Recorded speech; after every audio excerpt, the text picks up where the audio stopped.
Well, good evening, everyone. I am Mayor Stewart, and I'd like to call this regular meeting to order and stating that all members are present. So if you'll please join me in the Pledge of Allegiance.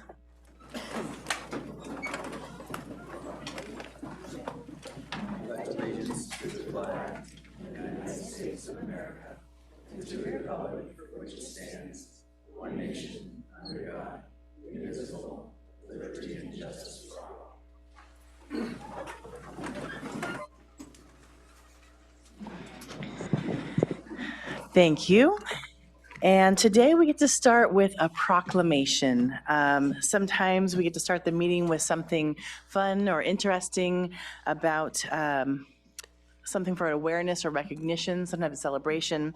Today it's more an awareness day because ALS month is May. And often people ask me, how do these proclamations happen? And really, we have a link on our website if you would like to have an awareness month or a recognition or something of that sort, or a ceremonial document for your own meeting. We can also bring that to you. So in this case, ALS is a little personal. I lost a very close family member. And so when I saw this request, it was very touching. It is a little long, so I'm going to skip a few stanzas, but I will get going. So, amyotrophic lateral sclerosis, also commonly known as Lou Gehrig's disease, is a progressive fatal neurodegenerative disease in which a person's brain loses connection with their muscles, slowly reducing a person's ability to walk, talk, eat, and eventually breathe. Whereas thousands of new ALS cases are reported every year, and estimates show that every 90 minutes someone is diagnosed with ALS. Clinical trials play a pivotal role in evaluating new treatments, enhancing quality of life, and fostering assistive technologies for those living with ALS. The ALS Association is the largest philanthropic funder of ALS research globally and has committed more than $154 million to support more than 550 projects across the United States and 18 other countries. And it's committed to accelerating the pace of discovery, fueled by the hope that one day ALS will be a livable disease for everyone, everywhere, until a cure can be found. So now, therefore, I, Erica A. Stewart, Mayor of the City of San Luis Obispo, on behalf of the entire City Council, do hereby proclaim the month of May 2025 as ALS Awareness Month and call upon our community to join in supporting ALS research, advocating for increased funding, and standing in solidarity with those affected by this relentless disease. Thank you.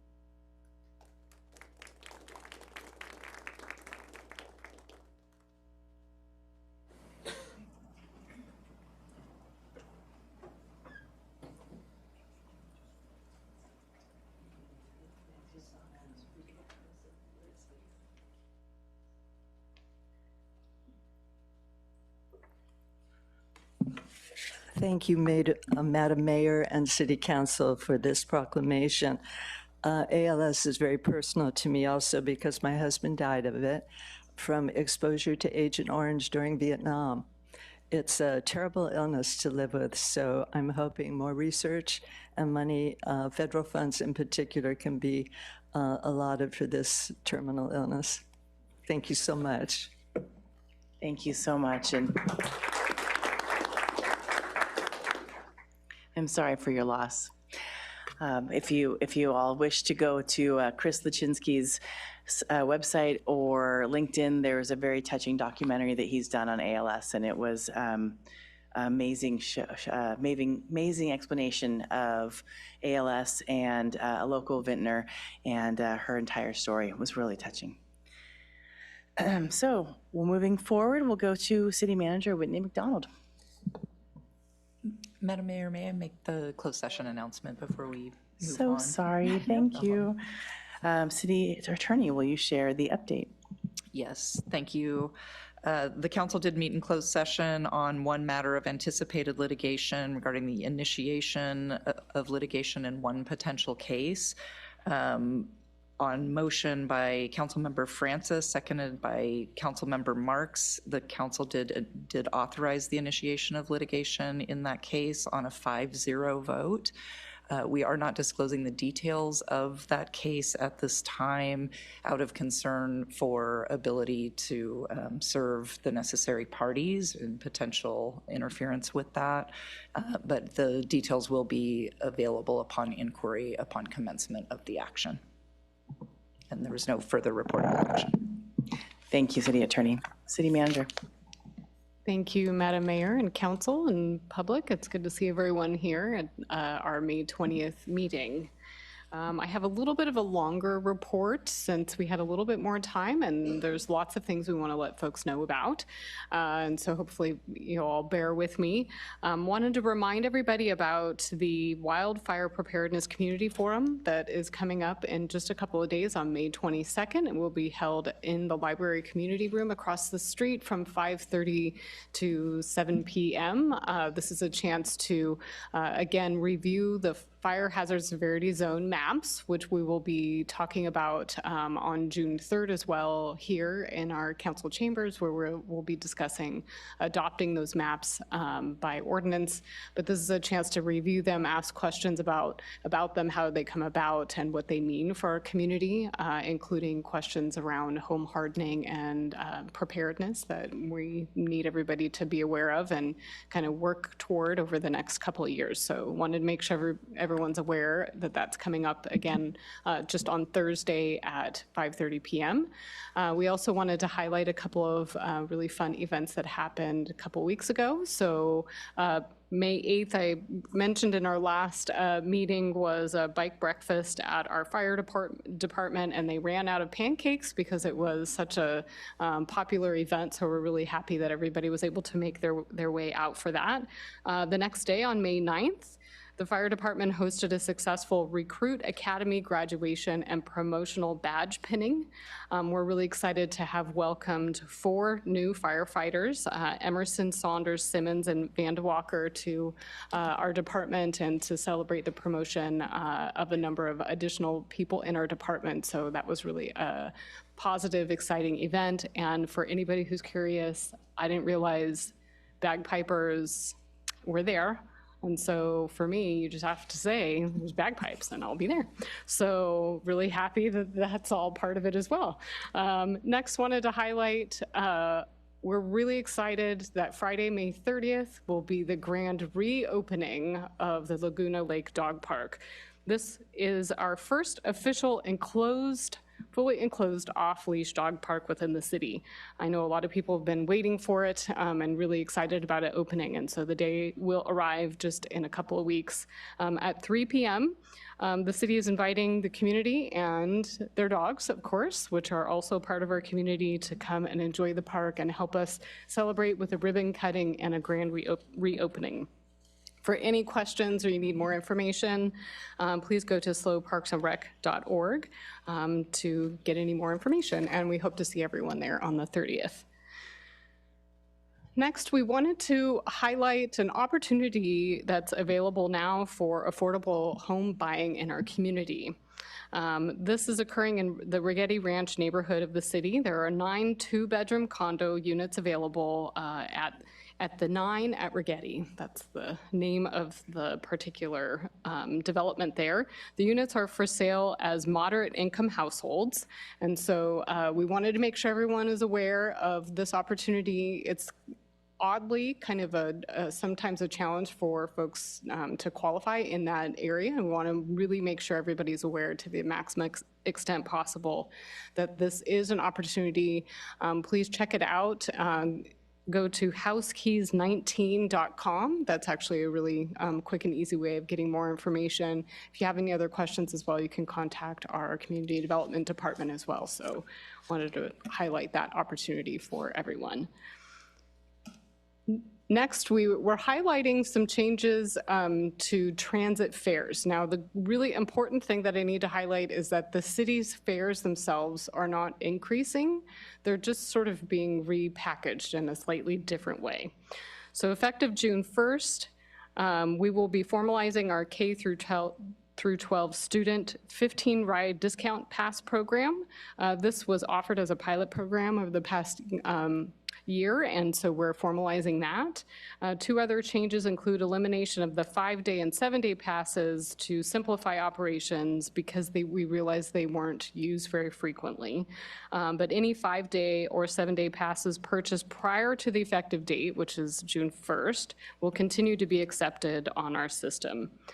All other fares and passes will remain available for purchase at the rates that are shown up on the screen. In addition, we wanted to make sure folks are aware that the RTA, which is the regional transit system, not the slow transit system, we know the systems are kind of overlap. I mean, you go from one to the other. Their board adopted some changes in the short-range transit plan that does include increasing fares on RTA routes slightly from $1.75 to $2 an hour per trip. And it replaces the current zone-based fare system with a time-based flat fare system. This change will go into effect on August 10th of this year.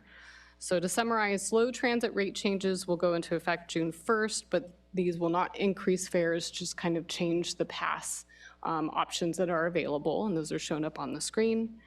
But RTA rate changes will go into effect on August 10th, and that does include a little bit of a fare increase. So we wanted to make sure everyone was aware of the two. Hopefully I didn't confuse it more by adding additional information, but wanted to start at least make sure this is clear. And we'll keep the information available and make sure we're reminding folks as well.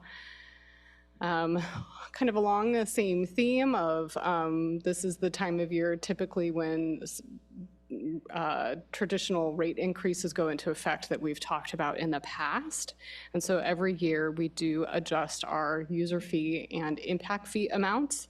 So last year we adopted new user fees that increased some fees by 50%, or half of the rate increase was put into effect in October. We're catching up on that second half on July 1st, and then we will be adjusting impact fees by CCCI, which is essentially a construction cost index. So those changes will be published in the first week of June. So if anybody has questions about the exact dollar amount, those will all be published the first week of June at slowcity.org/fees. And all these fees will go into effect on July 1st. So we want to make sure folks are aware. The QR code up there will take you straight to where that information will live. Next, we are celebrating, so going from fees to celebrations, which we like more. We're celebrating Public Works and Utilities Week this week. It's a great way of getting to know the people and the services that make all of our people and services work in the city. All the machines, the different types of needs that we have in order to make our systems, our roads, our utilities work, to make sure everybody's able to get to work, get their jobs done, and enjoy our community. We will be at Farmers Market on this Thursday from 6 to 9 p.m. City and county agencies will showcase equipment and informational booths. Children will have an opportunity to interact with tools and machines used in public works projects and meet our staff who help maintain our community every day. National Public Works Week celebrates the contributions of our public works professionals across the nation, so we'll be participating in that all week. And this year's theme is People, Purpose, Presence, which highlights how public works teams enhance our daily living in every community. And I know it's always fun to go out and see the big equipment and climb on it. You can do that even as an adult. You don't have to be a child. So we really encourage everybody to come out and meet our staff, meet other agencies around the county who make things work for us. I have a couple more announcements related to economic development in our community. We do get a lot of questions about what's going on downtown, and with vacancies and changing turnover in our businesses. And so we wanted to make sure folks were aware that we keep a close eye on this, and we're really excited to see new businesses come to fruition in our community. Since the start of 2025, 10 new businesses have opened downtown. As of April, our vacancy rate downtown was 8%. Downtown retail vacancies across the U.S. In metro areas tend between 4 to 12%, so an 8% is fairly healthy. Some of our newest restaurants include Shake Shake Fresh Noodle, Breda Patisserie, and Bob Cantu's Pizza and Sports Bar. New independent barbers and cosmetologists, including Slow Barbers and Posh Brow Company, have moved to downtown, and we've also seen successful sales of small businesses like Goldland Barbecue and Slow Swim, and that really signals continuing investment by new owners and businesses in our downtown. There's more on the way, of course, and I know lots of people have been very excited about a new business, Brandy Melville downtown, lines out the door. So there's lots of activity going on, and we're really excited to welcome new businesses into our community. We're excited to see this investment, and we really just wanted to make sure everyone is aware of where we're at and that we really are here to help welcome you, and we have a whole team here to assist with that. Next, May is California Tourism Month. So we wanted to talk a little bit and just highlight some of the interesting facts and figures about what tourism brings to our state, but also to our region and our city. It really is an economic powerhouse within our county, state, and region. And in 2024, travel spending in San Luis Obispo reached $455 million. This generated employment in 2024, and we saw about 4,700 jobs supporting this industry. It generated sales and local tax revenue throughout the last year, bringing in more than $47 million into the city itself. Our 10% transient occupancy tax revenue on all overnight stays at our lodging property goes directly into our general fund, which really helps support all of the services that we enjoy. In 2024, we welcomed approximately 1.5 million visitors. That's a lot of people visiting us and getting to enjoy the amazing amenities and scenery that we get to live in every day. And this included 1 million overnight visitors and almost 500,000 daytime visitors. Our total economic impact of visitors to our city last year totaled more than $648 million, and countywide generated over $105 million in local sales tax revenue. So we just wanted to highlight this is an incredibly important part of our local economy, to really thank all of our amenities, our teams, our staff who are helping to make this a reality. I'm sure a lot of people in the room now and who are watching are really here in the community because they once visited San Luis Obispo and fell in love with it, just like I did and a lot of us did, and that's why we're here now. And so finally, just want to highlight a few, what we have coming up at our next meeting on June 3rd. So we have quite a full consent agenda. We will be having the second reading of our cannabis ordinance amendment. We will be considering making grant funding allocations from our human services grant based on recommendations from the HRC. We will propose adoption of a resolution to allocate our SB1 funding to streets, consider a new Mills Act contract, which is super exciting. We have another property owner who wants to take that on and make sure to preserve an important historic resource for us. Address a fleet asset need, move forward with acceptance of the Phase 3 Toscano subdivision improvements, review and potentially approve a community partnership agreement with SLOMA, similar to what we've had in the past, and look at increasing our self-insured retention with CJPIA, which will help decrease our annual payments.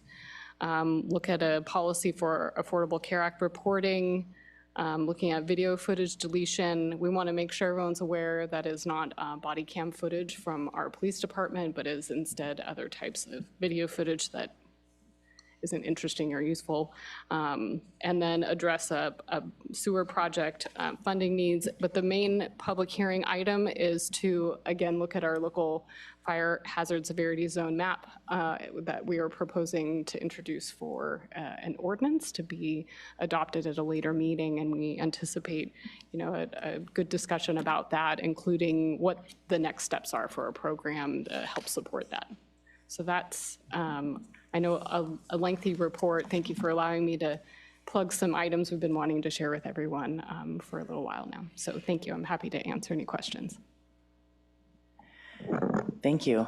In our pre-discussion, I did not think it would be that long, but it was very good information, so thank you for sharing that. Any questions from my colleagues? No, I think you were so thorough that we're good to go. I do want to say that with the RTA, I just want to add on to that we did review the short-range transit plan along with the low-cost fare. So, I'm sorry, the additional fare, also low cost. And then reviewed and approved the flat cash fare and the contactless fare tapping system. So just to add on to that and not have to do that later. So thanks so much. You do have a question, Vice Mayor.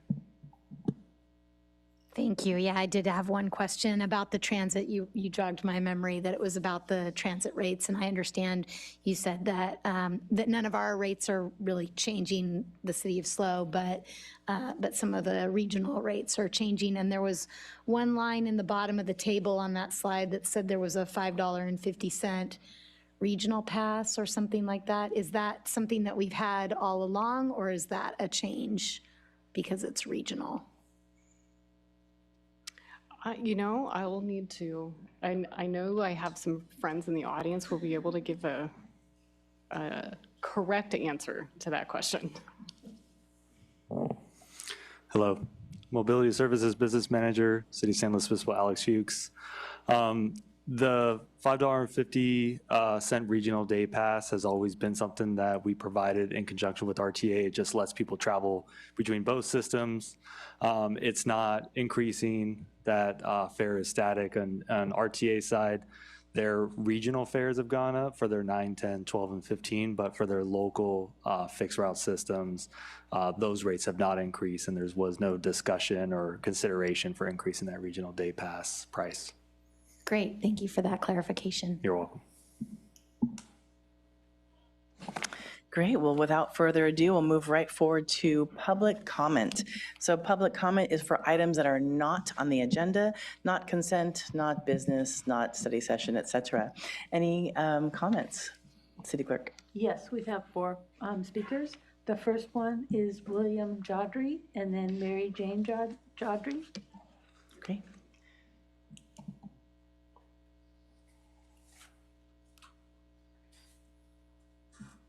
Good evening. I've been here before and I've talked to you guys before. First, I'd like to say that prior to moving to San Luis Obispo, I took care of my grandmother for 2.5 years, who passed away from Lou Gehrig's disease. And I appreciate and I understand what you guys went through. My brother-in-law also passed away from Lou Gehrig's disease, so I appreciate the fact that you guys make note of that. But I'm here to talk about my son, Thomas Robert Jodry, who died 5.5 years ago, and safety in the parking structures. Thomas fell from the parking structure on September 14, 2019, when he was running away from David Allardyce of Atascadero, who is a felony convicted child molester. If you go to Thomas's website, justiceforthomas.com, you can learn more about that story. I've talked about it a lot. Knight was never prosecuted for his involvement with my son's death. The police recommended he get charged with involuntary manslaughter about 3 years after Thomas died, but it was submitted to the DA about 3 months after the statute of limitations, so they weren't able to prosecute him. But we have given out these flyers for quite a few years. And these flyers in this last year have protected 3 young people from being victimized by David Knight because they got our flyers and it alerted to them about his grooming and his behavior. But he is still very much active in our community. So you should be aware of this, all right?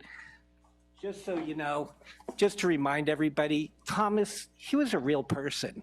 He's just not a statistic. He lived. He was 21 when he died. He would be 27 now. He would be, but he won't be. In the meantime, we looked at the parking structures, and we went by him today just to double check. And he fell from the Marsh Street parking structure, and the cables that were broken when he fell, where he fell on the 3rd floor, they're still broken. All right, the lighting has been improved. They have put in LED lighting, which makes a big difference. And they have returned some level of security that was taken away for a few years. And so I was glad to see that. But we have discussed cameras, and there's still no cameras in the parking structure. And there's still no coverings over the window openings.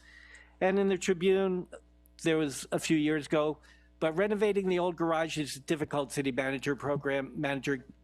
Parking Program Manager Gavin Hussey said, because the structures were built before many safety standards were put into place, he said, the city isn't required to update them under state and federal law. Another young person has died from a fall from the parking structure since Tommy died.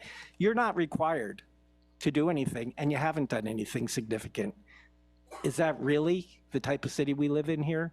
A city that only does what they have to do? Thank you. Thank you.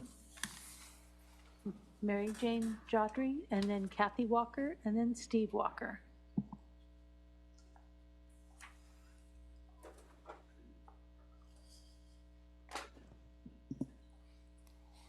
Hello, my name is Mary Jane Jodry, and I've been here a few times regarding the safety in the parking structures. And a long time ago, I met with you all in a meeting, and you all said, we don't have any money. And I said, well, what do you want me to do? Do you want me to go to Sacramento? And I got a few smiles, and you said, yeah, sure, go ahead. I did. I met with Senator Laird, and he came down and talked to you all. And I thought we were going to maybe get some more improvements on the parking structures. And it just turns out that nothing really has happened, not very much anyway. So anyway, just want to let you know I've now gone to Washington. So I've met with Salud Carbajal at the town hall meeting, and I talked to him about the $1 billion that he got for San Luis Obispo County. And I said, explained my situation briefly. And I said, can't just a little bit of that money be used to improve our parking structure so that we don't have any more people that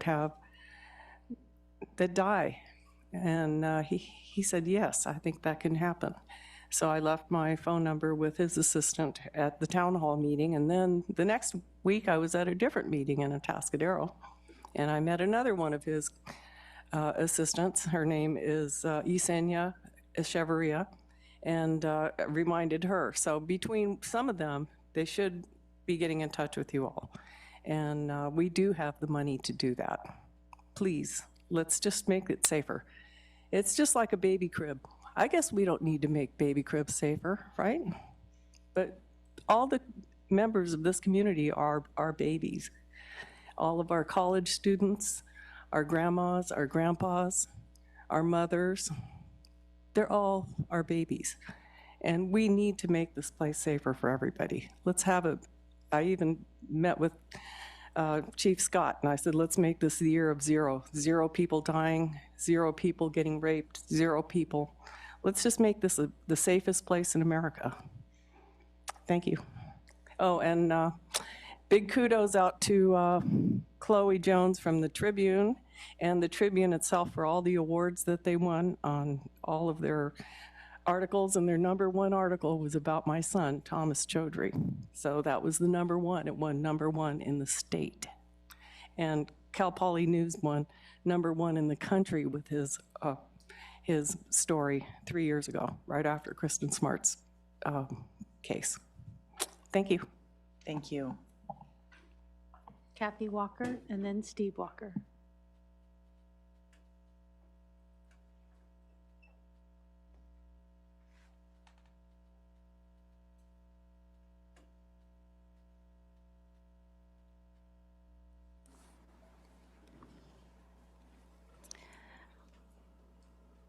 So last week I sent you a report with the noise calls to SLO PD for one weekend last month. There were 18 separate noise complaints at fraternities that weekend, and most are operating at illegal locations in the lower density R1 and R2 neighborhoods.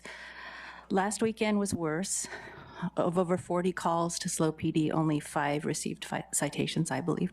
One was at the Delta Chi Fraternity House on Monte Vista Place. It's a permitted house, but it still has to follow the law when it comes to the municipal code. My husband was working from 7:30 to 8 a.m. on night shift, Thursday, Friday, Saturday, Sunday, and he needs to sleep mid-morning till about 5:30, but was woken up on Saturday afternoon around 2 p.m. by screaming people and could hear music, especially the bass, that just reverberates through our house.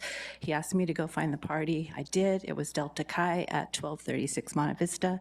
I called it in. I wasn't able to take a video because there were a lot of people, but I went onto the campus and took a video of like 200 feet away. It was just blaring. It got negative violation, cleared by SLO PD. It wasn't cited.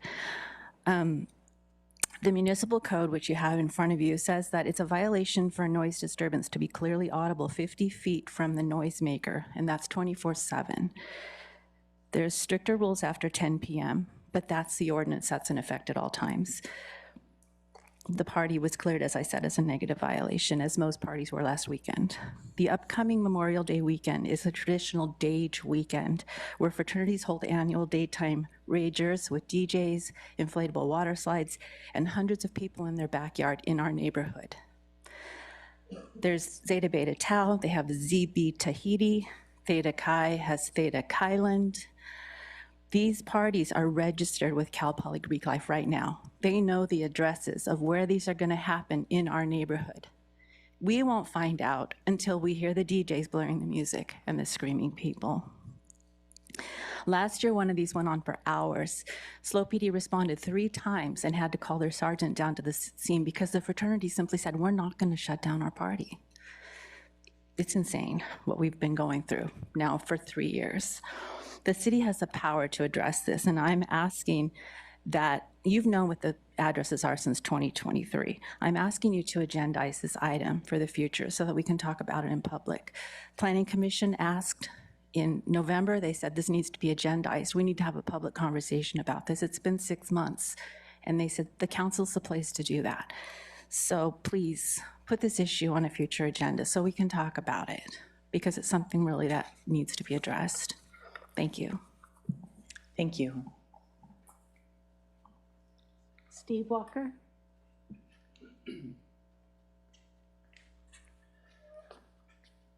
Good evening, City Council and staff. I'd like to piggyback off of that conversation that you had before.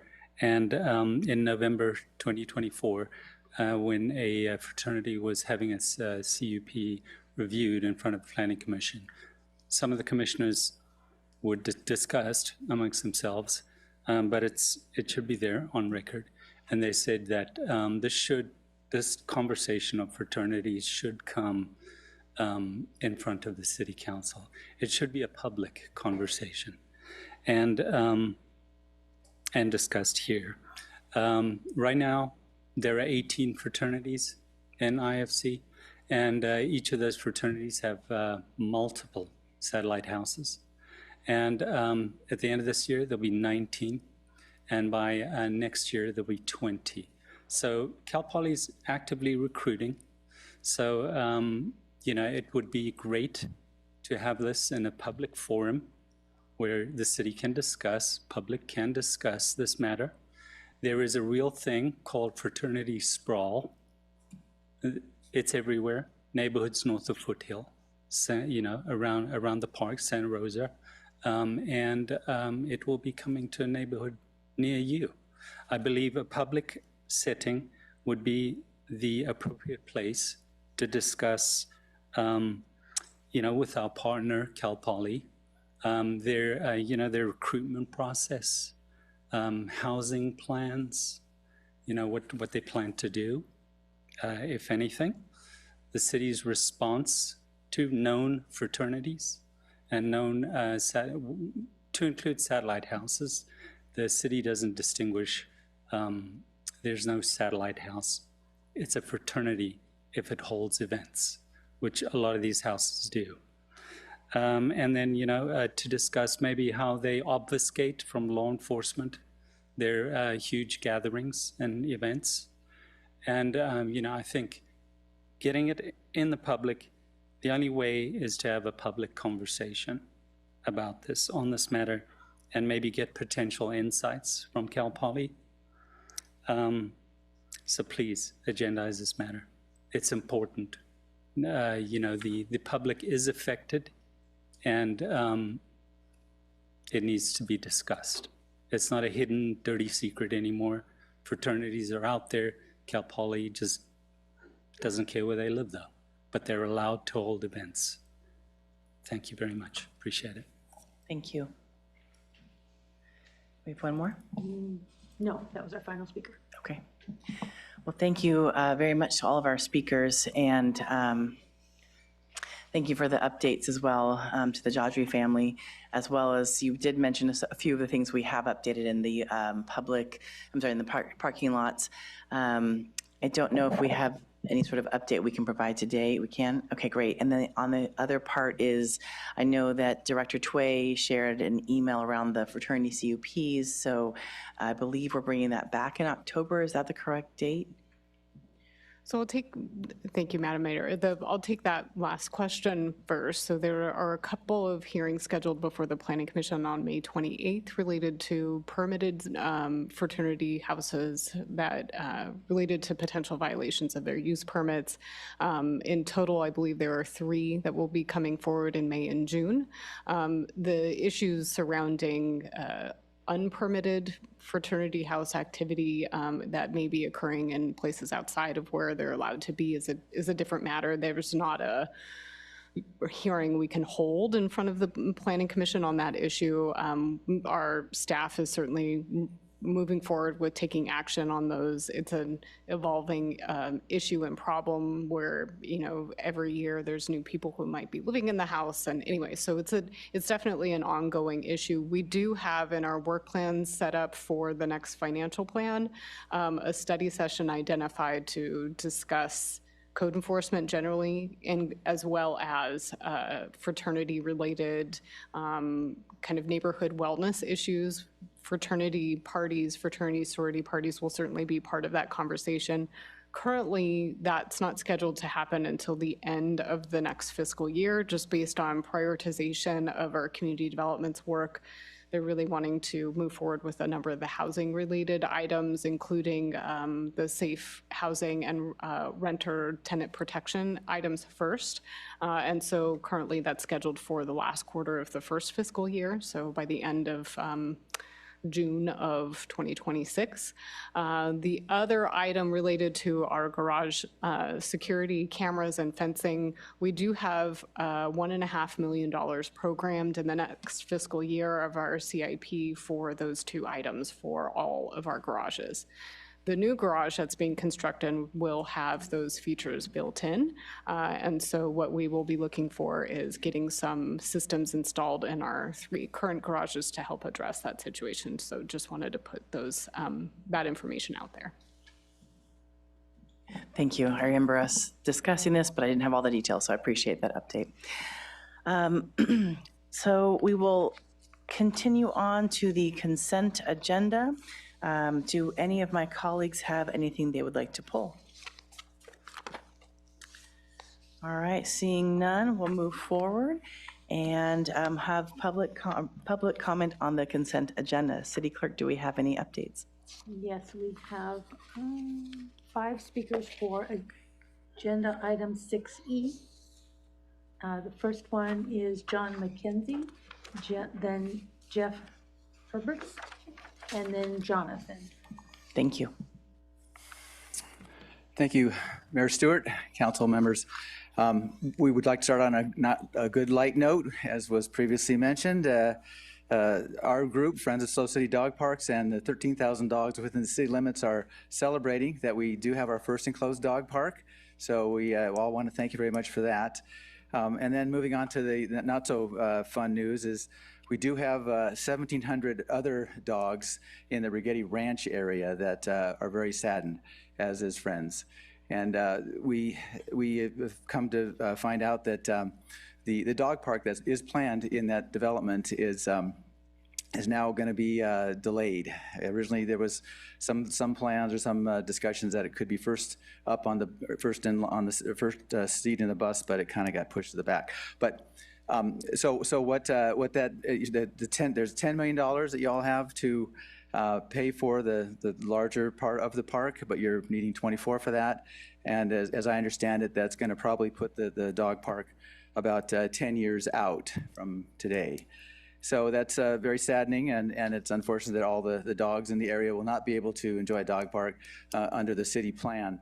So what Friends of Slow City Dog Parks would like to do is, since we know that it would be a futile effort to suggest that we be added to phase 1 of the item before you tonight, we would really like to encourage your city council working with us to develop a private-public partnership where we and maybe other nonprofit groups can collaborate, get together, partner to be able to come in and build that Righetti Dog Park within a much shorter time frame, so our existing dogs can enjoy having an enclosed dog park within walking distance. So that's my hope that while I'm not looking to have you pull it, I really hope that it's going to take the city council, I think, to move staff to support this public-private partnership that I'm talking about. So thank you very much. Thank you, John. Our next speaker is Jeff Herberst, and then Jonathan, and then William Keniston.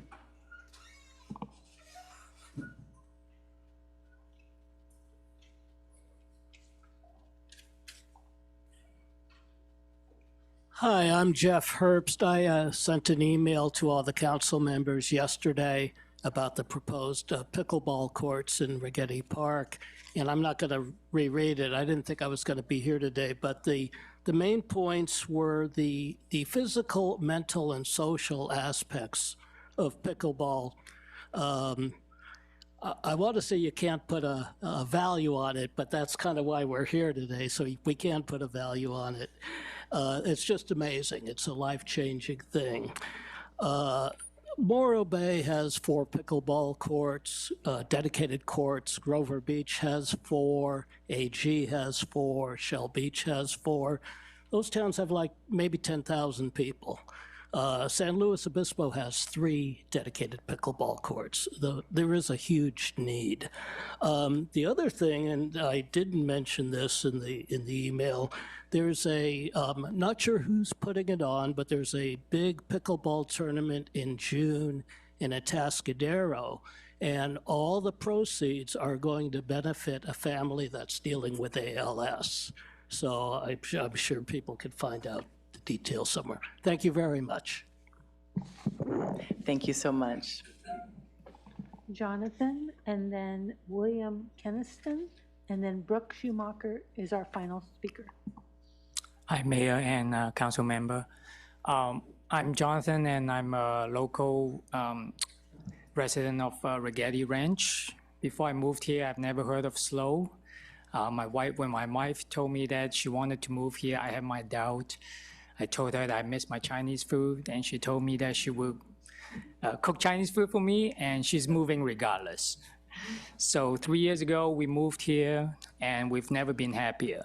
You know, we love the small town feel. We love the weather, the 10 minutes rush hour.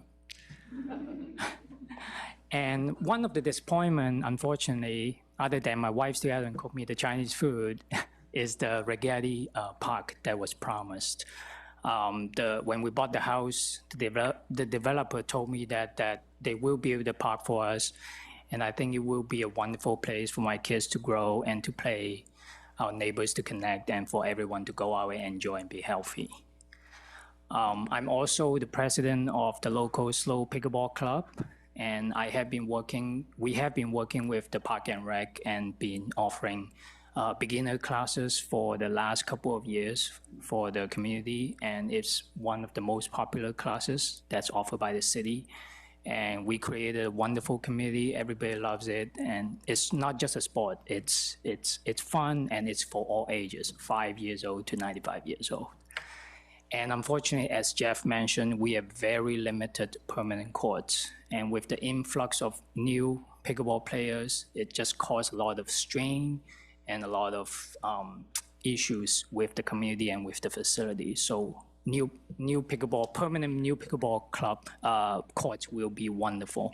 So as a resident of Ragetti and as the president of the SLO Pickleball Club, I encourage the council to approve the funding to build phase 1 of the Ragetti Ranch Park with the inclusion of the pickleball courts. Thank you for your time. Thank you. And if you want to just do the ASL, that'd be awesome. Thank you.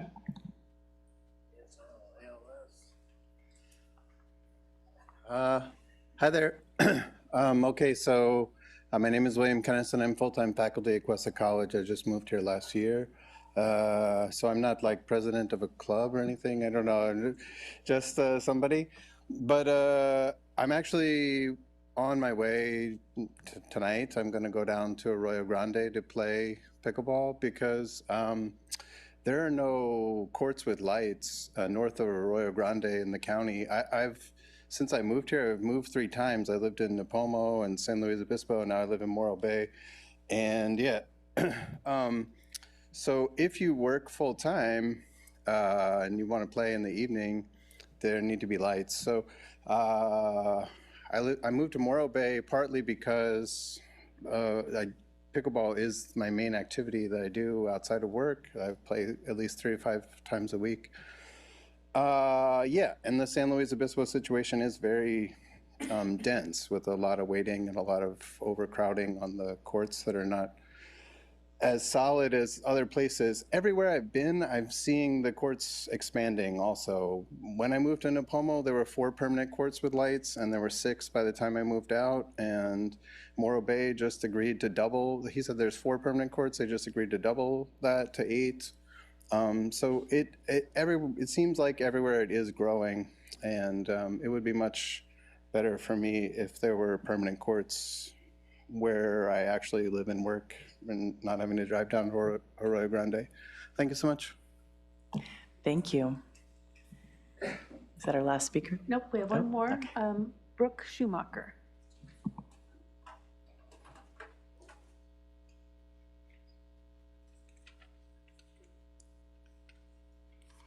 Good evening. My name is Brooke Schumacher. Thank you for the opportunity to present my perspective on the proposed pickleball courts at Ragetti Ranch Park. I'm a physician and a pickleball player, and I'm interested in the health of this community. I don't need to tell you that there's an epidemic of diabetes, heart disease, obesity, loneliness, and even suicide in our population. Pickleball is an easy game that gets people outside in the sunshine, moving around, laughing, and socializing. This has a positive impact on all sorts of health parameters. Pickleball is not just for seniors. Your kids are learning to play pickleball in PE at school. Many college students from Cal Poly and Cuesta and our returning students come out to play on the courts. Recently, I saw 4 players on a court at French Park. It appeared to be a grandfather, his adult son, a teenage grandson, and a younger grandson, and they were all 4 playing and having a blast. SLO has many tourists. We heard about that tonight. I know that when I travel, I look where to play pickleball at my destination, and I'm sure that SLO tourists do the same here. More pickleball courts is an attraction to SLO tourists. We certainly have the weather to enjoy it all year round. The city currently only has 7 permanent pickleball courts. You know where those are. I'm going to skip over that part. They're in high demand, with players often waiting out 2 to 3 games for their chance to play. It's not that expensive to construct new pickleball courts, especially when you consider the number of players served. 8 pickleball courts would provide play for 32 players at a time. I recently read that SLO spends $2 million a year on the arts. I love the arts. My kids do art. They've won awards for their art, so that's not my point. But for less than $2 million, I understand from the Parks and Rec meeting, we would be able to have these pickleball courts. And they cost less than what you spend on the arts every year, but these courts would be permanent, and they would be able to allow for play year after year. This would double the number of permanent courts, more than double, and they would be used to get people outside, moving, laughing, socializing. That's a very good investment. So we pickleball players, young and old, hope that you will allocate the funding to build these 8 new courts at Rigetti Ranch Park now. Thank you. Thank you, and thank you to all the audience participation as well. Was that the last speaker? Okay. Yes. Thought so, but I just want to double check. Let's see here. So first and foremost, I believe that the Friends of Slow City Dog Park is having a meeting with the Parks and Rec at another future time. So I'll leave that for a future conversation. Definitely always a fan of PPPs, private-public partnerships. Sorry, my brain just stopped right there. Also, really appreciate not just everyone that came in today about Rigetti Park and the pickleball, but the many emails. We have received many emails about all the different phasings at Rigetti Park and what's the plan. And also there is a huge support for pickleball, and we hear you. It is such an amazing sport that people can get right into so quickly. And it is hard sometimes to make these decisions when there's been so much input in this conversation over many months and years at this point, 5 years. So I will move us forward and ask if any of my colleagues have any questions. Vice Mayor Shoresman. No, I just wanted to sort of echo what you said, Mayor, and also just point out that this is one of those agendas where we have, I feel like, a lot of good sleeper items on our consent agenda, a lot of work from staff on the single audit as well as the third quarter report, and really looking forward to the RFP going out for the Mission Plaza Kiosk Cafe, which will add a whole new element to our Mission Plaza, and it'll be really exciting when it's done. So I'm just really happy to support and make a motion when we're ready to support the consent agenda, and looking forward to the Rigetti Park, which I live not too far from as well.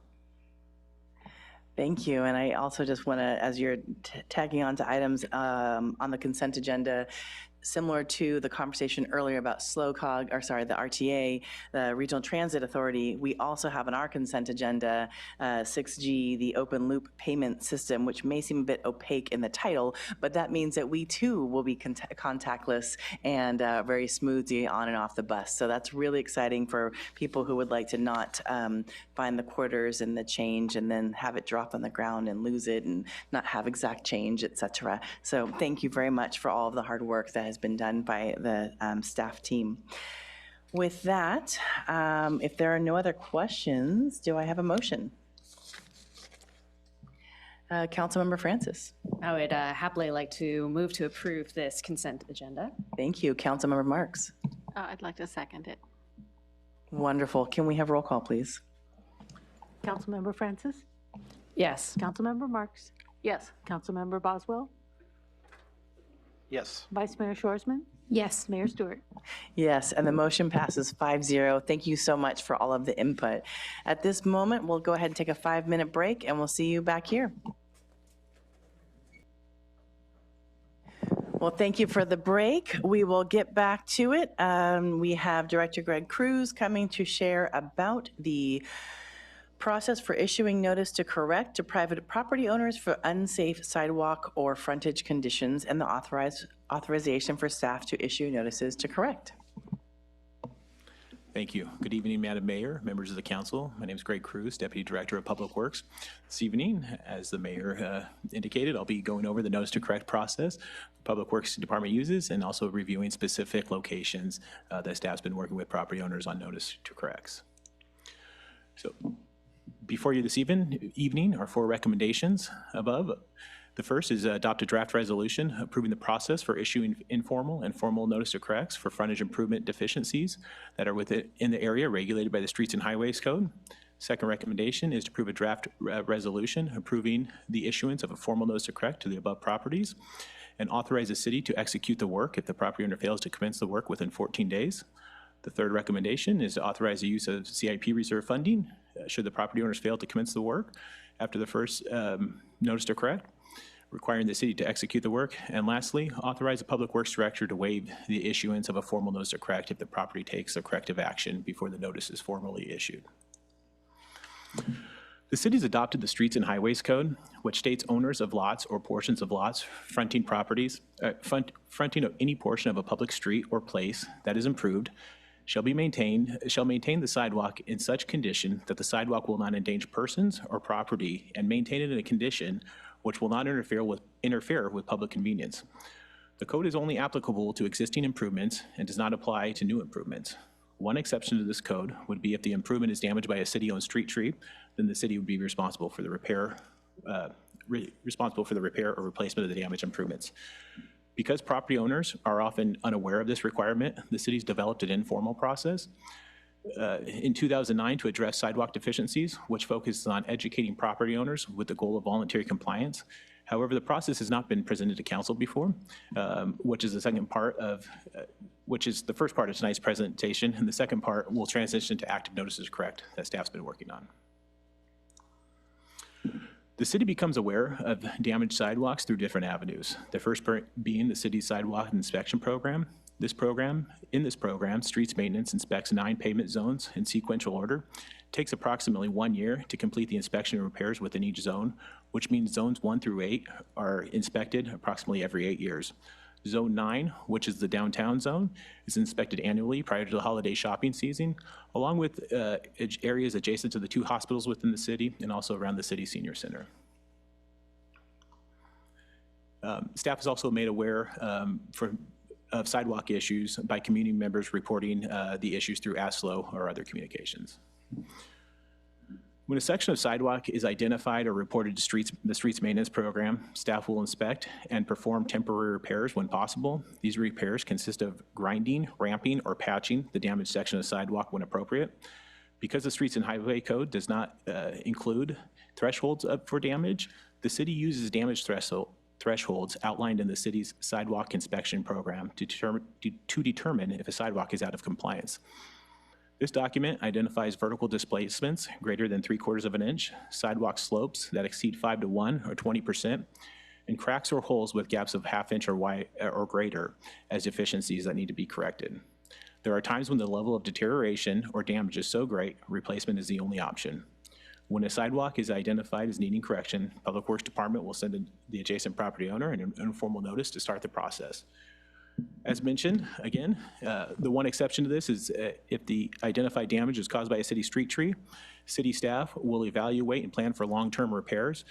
Different repair options are considered, with tree removal being the last resort, but sometimes necessary due to the amount of root pruning needed, which will cause the tree to become unstable.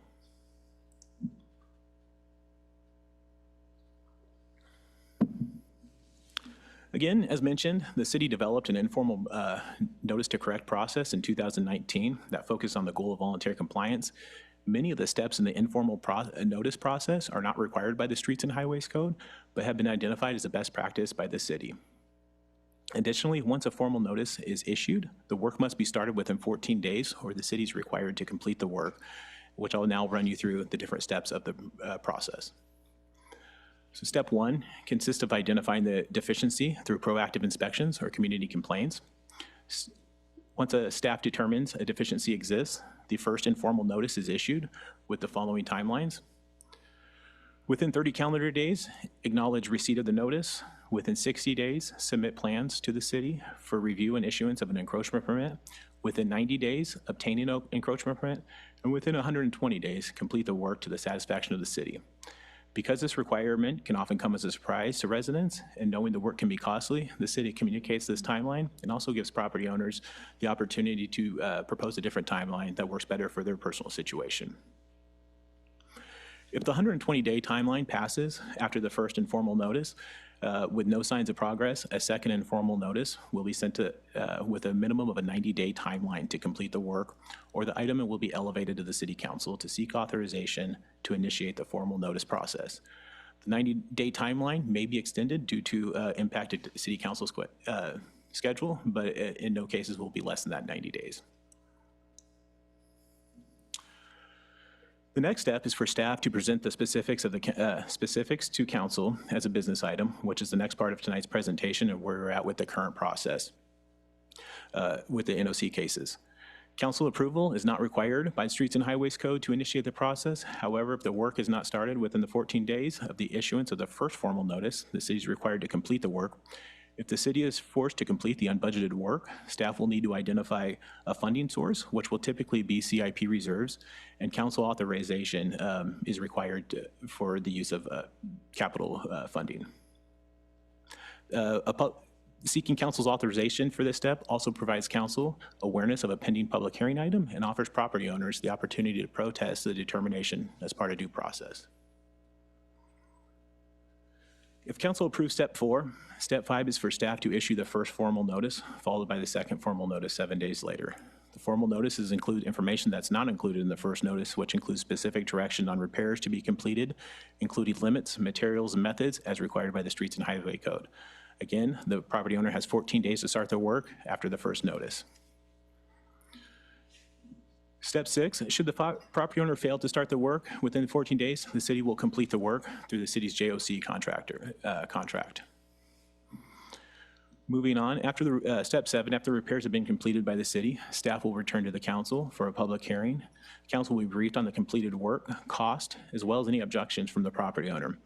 It's at this point the council makes a determination if the city will pursue cost recovery. And lastly, step 8, if cost recovery is authorized by council and not paid within 5 days after issuance of the cost recovery invoice, it will become a special assessment and lien when we'll work with the county recorder to record that on the property. So I'm now going to transition to my presentation to the NOC, from the NOC process to the specific locations that have received informal notice to correct, and staff are recommending council to authorize the formal notice to be initiated. Streets maintenance experienced staffing challenges in 2023 and 2024, which has since been resolved. In fall of 2024, staff resumed 6 unresolved informal NOC cases throughout the city. At the time of this council report routing, 8 remained unresolved, and I'm pleased to report that 3 additional locations have been corrected since then. Currently, 3 locations have been corrected. 2 property owners oppose the determination. 1 property owner has committed the repairs and is working through the permit process. 1 property owner has acknowledged the requirement but cannot fund the repairs and has requested the city to complete the repairs and file a lien. And the last property owner is unresponsive as an out-of-state property owner. If the city ultimately needs to complete the work would be performed by the city's JOC contractor, which is a publicly bid contract. Cost estimates have been submitted for all work, which includes the standard 15% contingency. 4 of the properties you'll see tonight do have common approaches or shared approaches. Cost estimates were given to each property, and so for those common approaches, we've split the cost.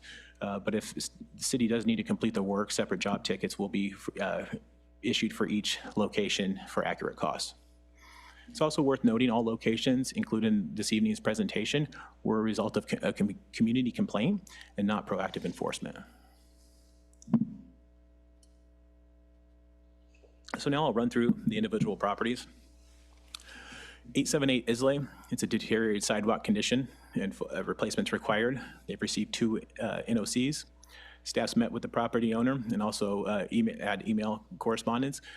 This is the property the owner has acknowledged the requirement and requested the city to complete the repairs, and below is also the cost. 1543 Morrow, although on a different street, both corner properties, they do share an approach with the 878 Islay. It's also a deteriorated condition, replacement required. Property owners received 2 NOCs, informal NOCs. Staff's also met with the property owner. This property owner has acknowledged the requirement, is actively working on an encroachment permit. 859 Mission is a deteriorated sidewalk condition requiring replacement. The property owner has received 2 NOCs and has been unresponsive and is an out-of-state property owner. 867 Mission Street, deteriorated sidewalk condition, replacement required. First, property owners received 2 informal NOCs, and staffs met with the property owner on site and also had email communications and phone conversations. The property owner does object to the determination, and this is a shared approach with 875 Mission, and there are the costs there for their portion of the replacement. And lastly, 875 Mission Street, also a deteriorated sidewalk condition, replacement required. 2 NOCs as well. Staffs met on site with the property owner, also email communications. The property owner does also object to the determination, and this, as just mentioned, is a shared approach with 867 Mission Street. So here are the next steps in the process should council authorize staff this evening to initiate the formal NOC process.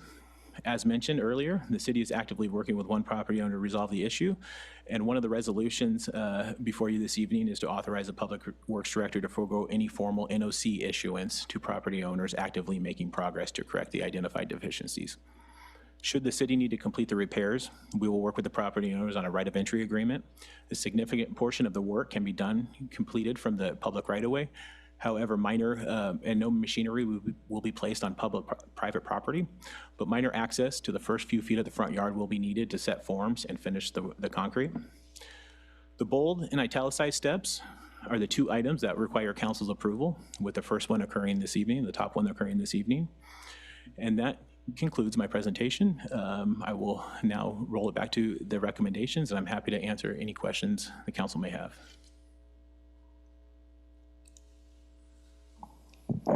Thank you so much, and thank you for sharing the entire process. I really appreciated the "we are here" moment. So we saw where we're at in the process.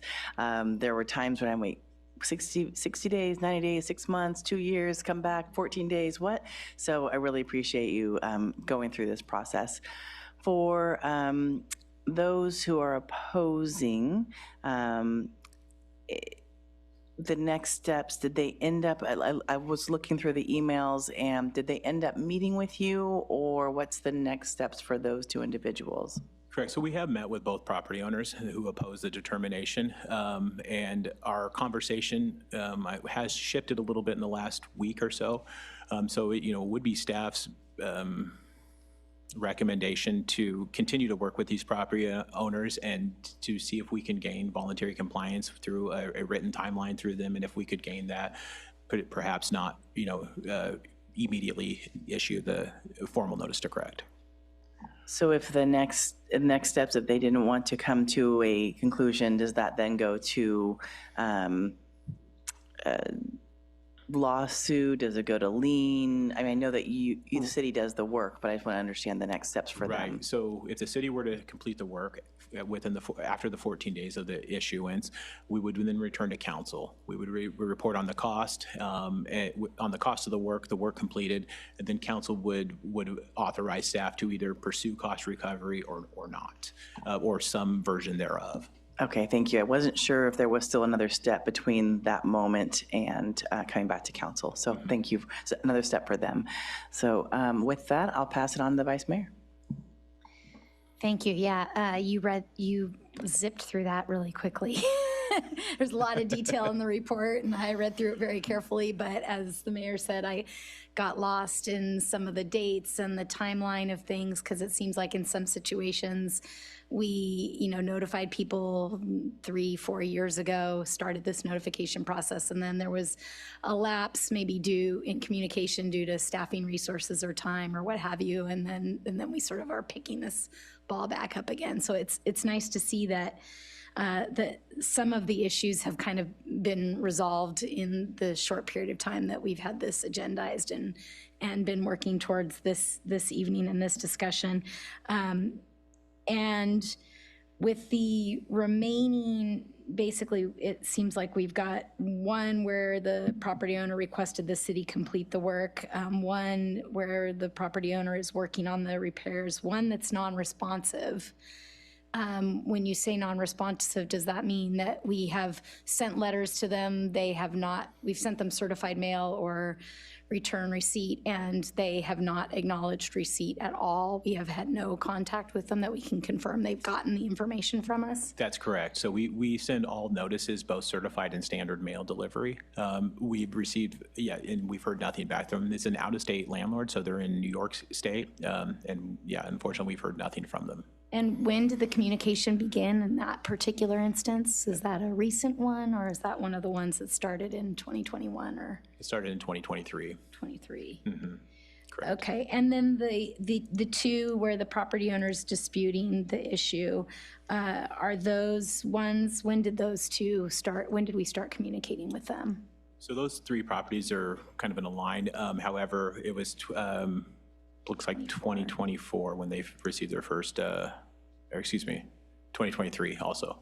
Okay. I think that's all my questions, actually. I guess my concern was that it was one of those situations where maybe we had sent some communication a long time ago, and then there had been sort of a lapse in communication, and now all of a sudden, bam, we're trying to implement this new policy, basically.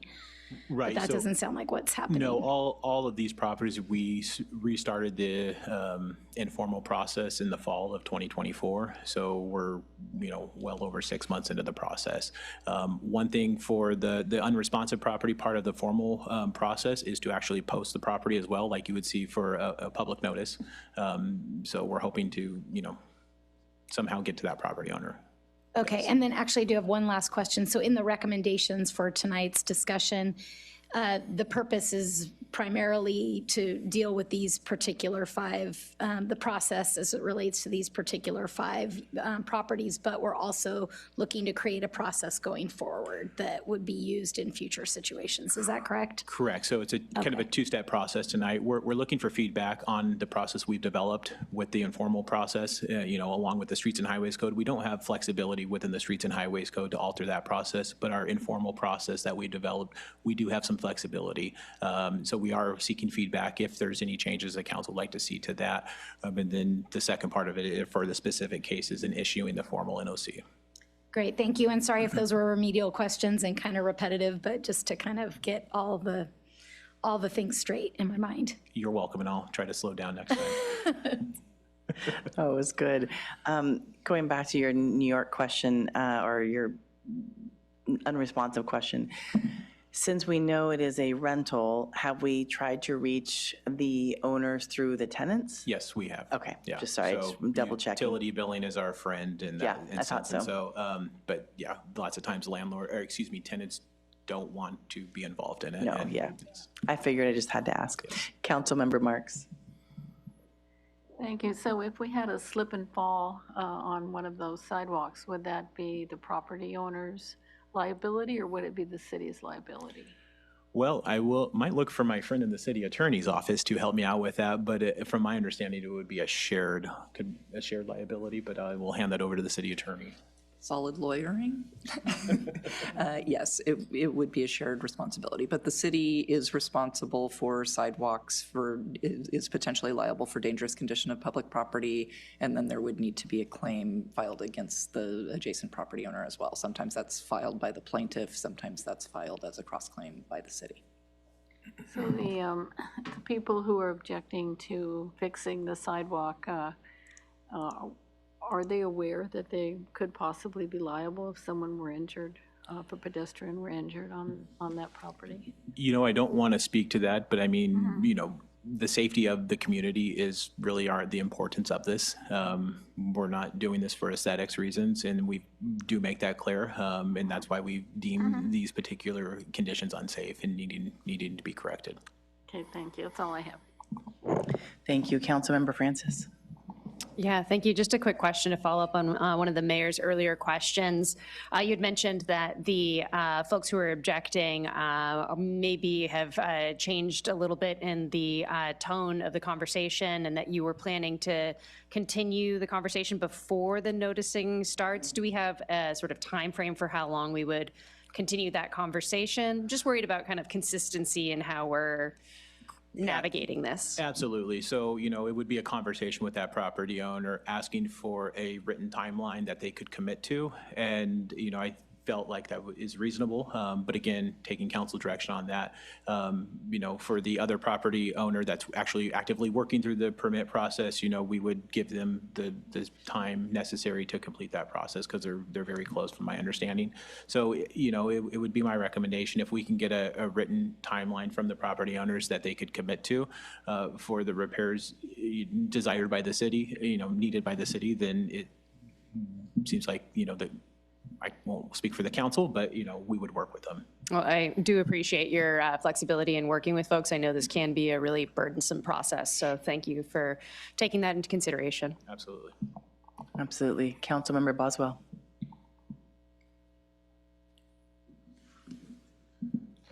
Just a technical question on the resolution. Do we still need to keep 360 and 368 Shoro in the resolution, or have those corrected? Those have been corrected along with the South Higuera. And so we did send out agenda correspondence. However, we did not update the resolution. The best way to handle that, I don't know if we would. City Manager. Thank you. I think when you are prepared, if you get to the point of motioning to approve the resolution, you could just give us direction to remove those properties that have been resolved, and I think we can correct that on the record. Great. Thank you. That's all. Thank you. Vice Mayor. Yeah, sorry, one last question that came up for me is it possible that some of these, for an individual, some of these costs are pretty high for an individual property owner, $20,000, $11,000, that can be a lot of money for people. Is it possible that there would be some economies of scale for property owners if the city goes ahead and does the work as part of a larger contract, if you will, rather than if they went out and sought proposals themselves from people to do the concrete work? Right. So yeah, there would be economy of scale, especially with the shared approaches. It's one traffic control setup. It's one concrete truck. So there's a huge benefit for the property owners working together.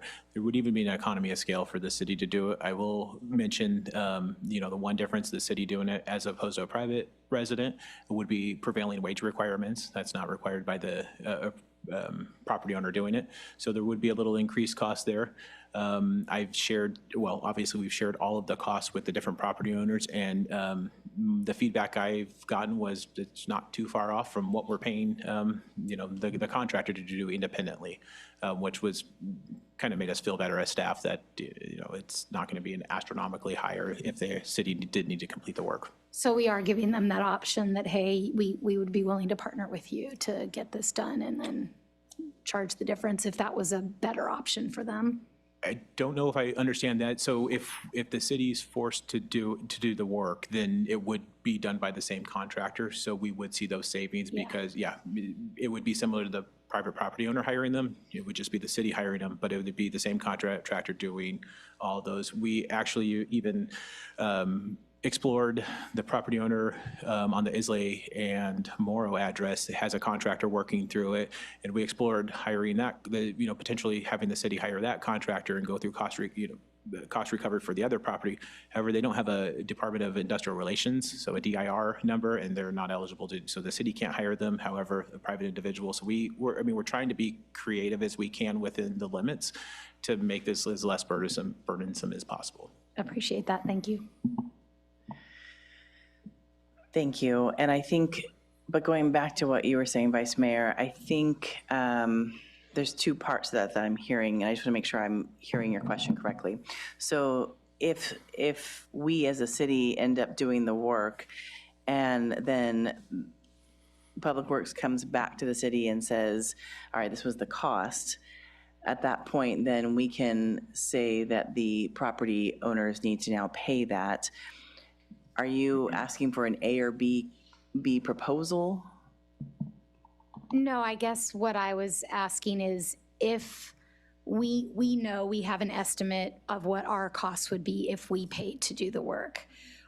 And we know, or we think we might get some economies of scale by doing multiple properties and having a bigger job for a contractor to do. So they might give us a little better price than they might give an individual property owner. And so I guess my thinking is if we are offering that as an option, hey, we'll do the work and then we'll send you, property owner, the bill for your portion of the work. Is that something that we're considering offering? And then the property owner can say, I'm going to go ahead and go seek my own bids. Thanks for the offer, but no, I'll take care of it myself. Or So with that clarification, I appreciate that. So we're not putting the work out to bid. The work would be completed through our job order contract. So there's Right. set costs within those. And so the set cost is, per unit or per, area cost. So there wouldn't, adding on to it, you would get the economy of scale because of mobilization, traffic control setup, issues like that. But it is set costs that are already within the contract that we're paying. We're not putting this out to bid. yeah, I understand that. If I said we wouldn't put it out to bid, but if I were an individual, I would go seek quotes Yes. from various people on my own. And anyway, I think we're saying the same thing Okay. fundamentally. So but once they get the informal notice, they could go seek their own bids at that point. they could, Yeah. yes. Or it sounds like they could also talk to the city and let the city do it and then work out a payment agreement with the city. Right. No? Well, just to clarify, once the formal notice is issued, they have 14 days to start that work. So they would, need to move quickly with finding those other bids and put that kind of in a timeline to us. So things will have to move rather rapidly. I mean, once we issue the notice, things have to move rapidly because we're bound by the state's code. Okay, yes, thank you. I understand. City Attorney. I just want to clarify, the process that we're in requires us to follow a certain pathway. And so the city's cost recovery would typically be via lien against the property. I think in theory, the property owner faced with the recordation of a lien could come in early and say, I'd like to pay you. And then that lien would, the amount owed to the city would be satisfied and that lien wouldn't record. So I don't know if that is the little clarification versus this separate pathway. We need to proceed down this path to be in a position to secure those costs and get the work done, but the property owner could preempt the recording of the lien by paying the city its costs. Thank you. I think there's a clarification that was necessary, so appreciate that. Okay, without any other questions, do we have any public comment? Yes, we have one on this item. That is Cynthia Kelly.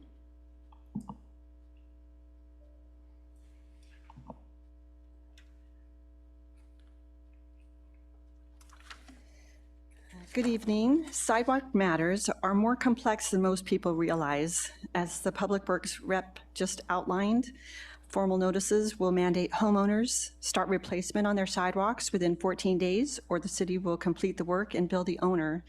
If owners do not pay, a lien will be placed on their property. My plea tonight is that you withhold your approval until details are ironed out on this matter. I received a letter in October of 2023 stating my sidewalk was dangerous. I met with a rep to clarify how my sidewalk interferes with public convenience or endangers persons and property, but he could not point out anything. So I considered this matter closed. I was surprised to receive an almost identical letter this February stating the same thing. I again met with a rep, thinking it was perhaps a clerical error, but he assured me it was not. However, he could not identify what made my sidewalk dangerous either. I think it is reasonable for the city to tell a homeowner why their sidewalk has been specifically labeled dangerous, since consequences of such a labeling will lead to a great expense of replacement, at least $25,000. When I inquired about repair options, it was stated that my sidewalk was beyond repair and the only option was replacement. I clearly see that Public Works and myself have different views on this matter, but unfortunately, there's no intermediary or appeal process for homeowners. My only option was to come here tonight to plead my case. Currently, the city has appeal processes for parking citations or traffic tickets, but nothing to appeal Public Works decisions.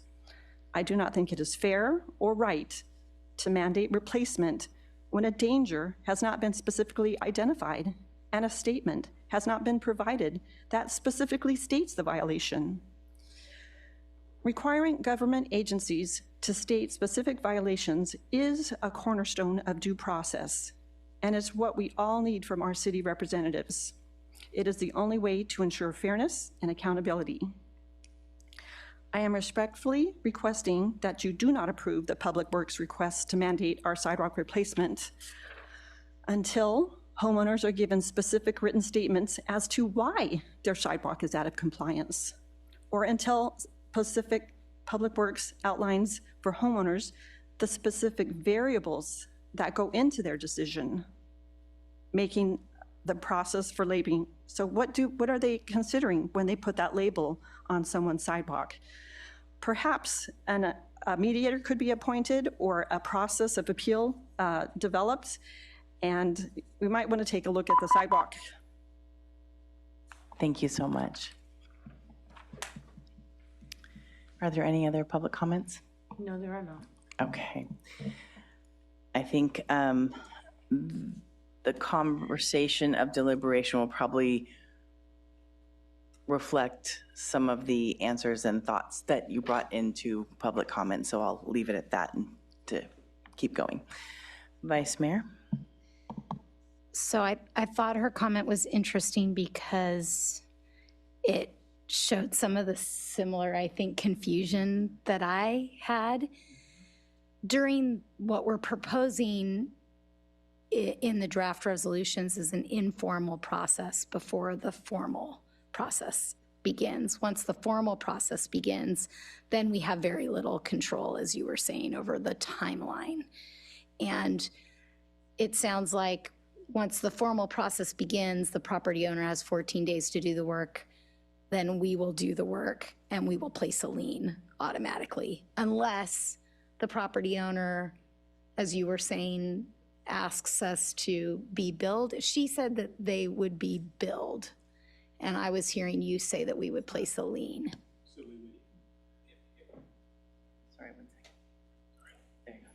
If we, after the work's completed, if the city has to do the work, we'll come back to a public hearing and we'll seek council authorization to seek cost recovery. Then we will issue cost recovery. If that's not paid within the specified time within the Streets Highways Code, then we would file a lien through the The lien is, okay.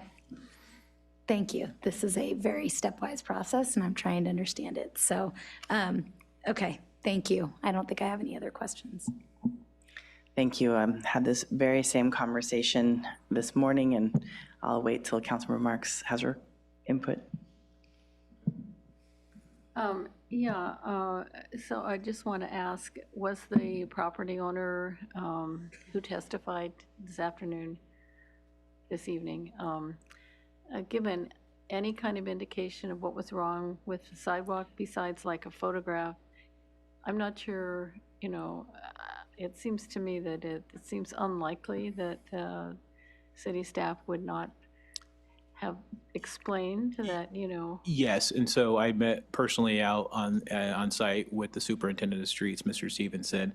We went through that, when repairs were mentioned by the property owner, I explained it's our determination. This is beyond repair. There's no repair methods that can be, once this state of deterioration has occurred. If it was a tree root lifting, calling it a vertical displacement, we can then, lots of times ramp it and get it back into compliance. However, this level of deterioration is beyond repair. If you have a sinking panel, there's injection methods you can do to get a smooth, continuous service. It's beyond any sort of repair at this point. So you're telling us that things were, that the actual defects were explained to the property owner and not in writing. Was it in writing or just verbal? It was verbal. We met out there. We met on site and expressed them, and then also over the phone. Now, I will go on to say the specific formal notices do have more direction in them. It's our historical kind of practice to leave limits out, because lots of times it's our experience, property owners will exceed the limits. They're doing the work. And the experience we've had with working with property owners, they'll often replace all of their frontage improvements, whether it's, if they're not all in that condition when they're deteriorated, because they're out there doing it and you're getting that economy of scale. And so we do give property owners flexibility, obviously, to go beyond what we require, but the formal notice will have specific limits of what we expect. Could you show us a photograph of the property that the person who testified owns? And can I just add, Mr. Cruz, on May 15th, Mr. Horn did respond with actually very clear answers. So I just want to make sure that we all have, as we're having this conversation, that it was finally written on May 15th. So I think that's part of the conversations back in October. If that was done back then, or even in February, it would be more helpful for this conversation. So I just wanted to add that. All right, and so and after a meeting with a property owner, does staff take notes or write up any kind of record of what it is exactly that needs to be done? So yeah, we typically would follow up with an email communication. Okay, and that was done in this case as well? Yes, ma'am. Okay, thank you. That's all I have. Thank you. Councilmember Francis. Yeah, thank you, everybody, for your questions. It seems like maybe part of the confusion of this particular homeowner stemmed from receiving initial notification in October and then not another notification until February of this year. And I was wondering what we're proposing moving forward as far as kind of spacing between notification and then follow up to the more formal process. Right, so there was a notice prior to the one in February. There was one in fall of 2024. Okay, so there were 3 notifications. I believe so. Okay.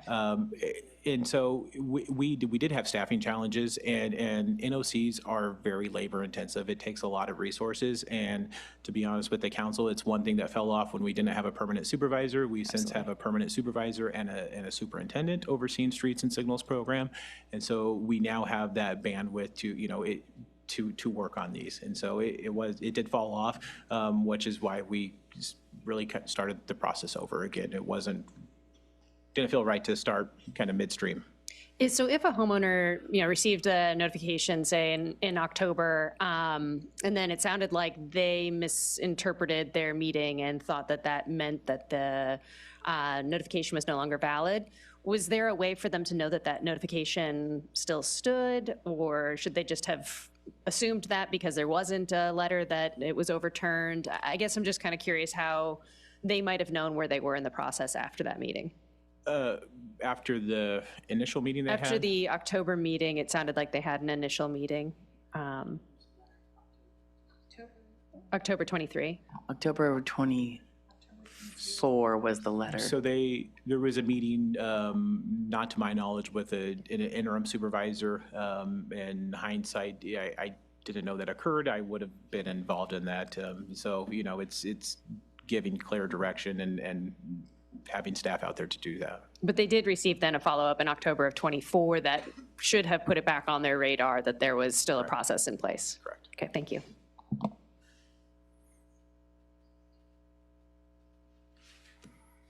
Sorry, there's just confusion between the email, the slide, and the report, because the report only shows October 23, and then the next update was February 2025. I think that's what you're saying, was restarting the entire process.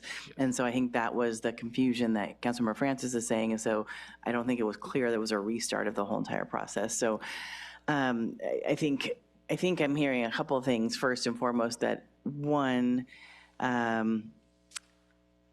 I don't know what the right wording is, but almost like the stamps that come on some of our, outside of our envelopes, almost like a stamp of like, this is initial or restart, or, something that was like really clear that this is what this is.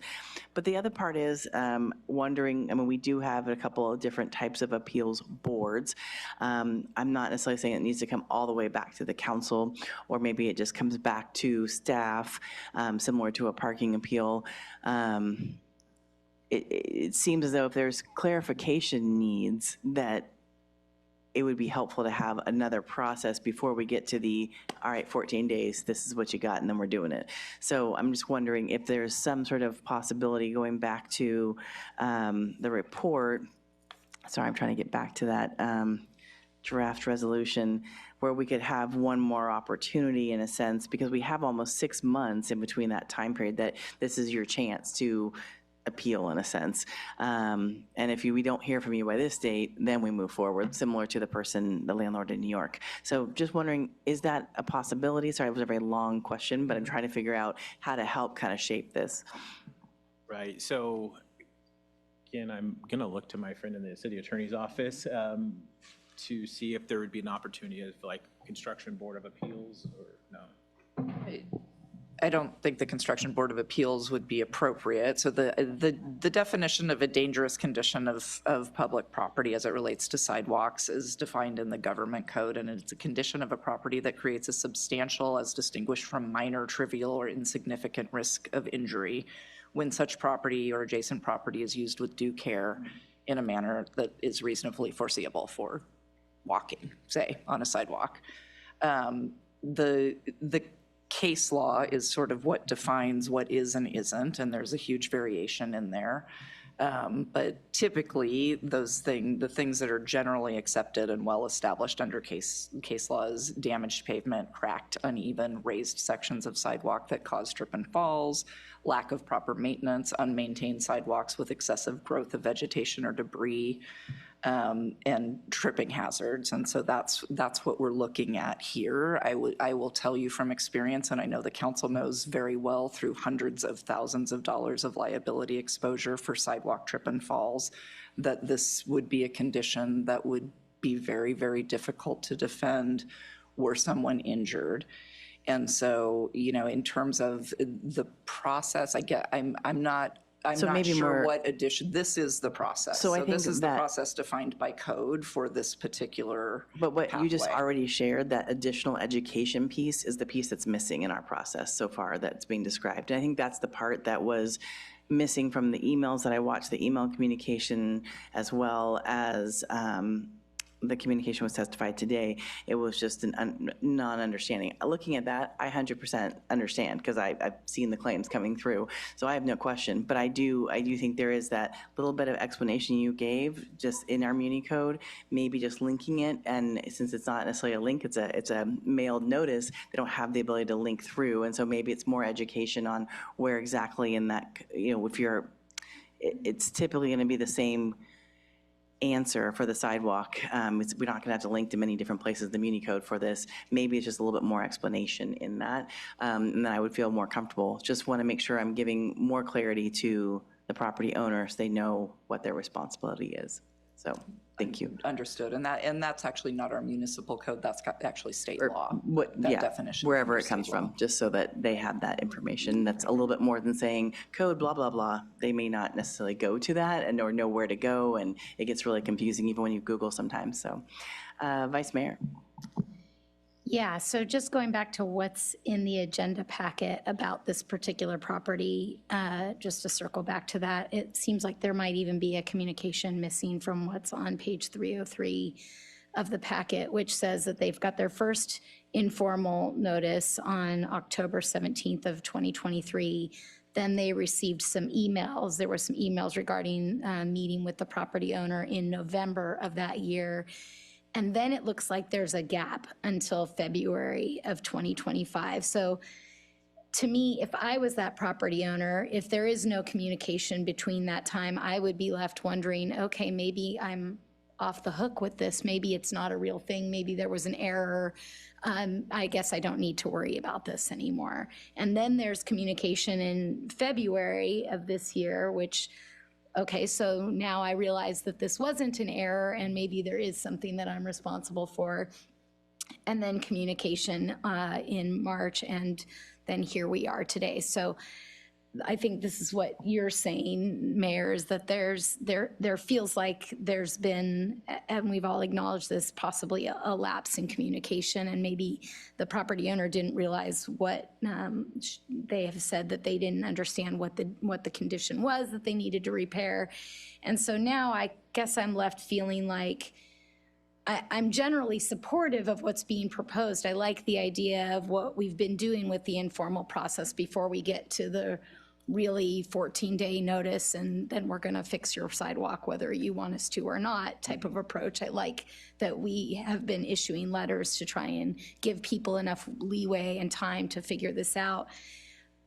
And in these current situations, I'm wondering if we can, make the changes we need to our practice going forward, but in these particular situations with these 3 remaining properties, maybe we can give them an extra 30 days or, I'm just throwing out numbers, but 30 days or 60 days or something like that before we actually start the formal notice so that they have regular communication in an expeditious manner where they now know that this is still a thing and they have 30 days to figure it out before we take action.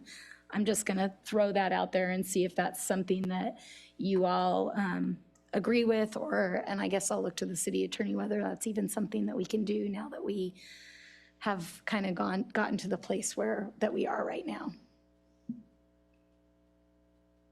So you're looking to direct staff to extend the time frame for compliance?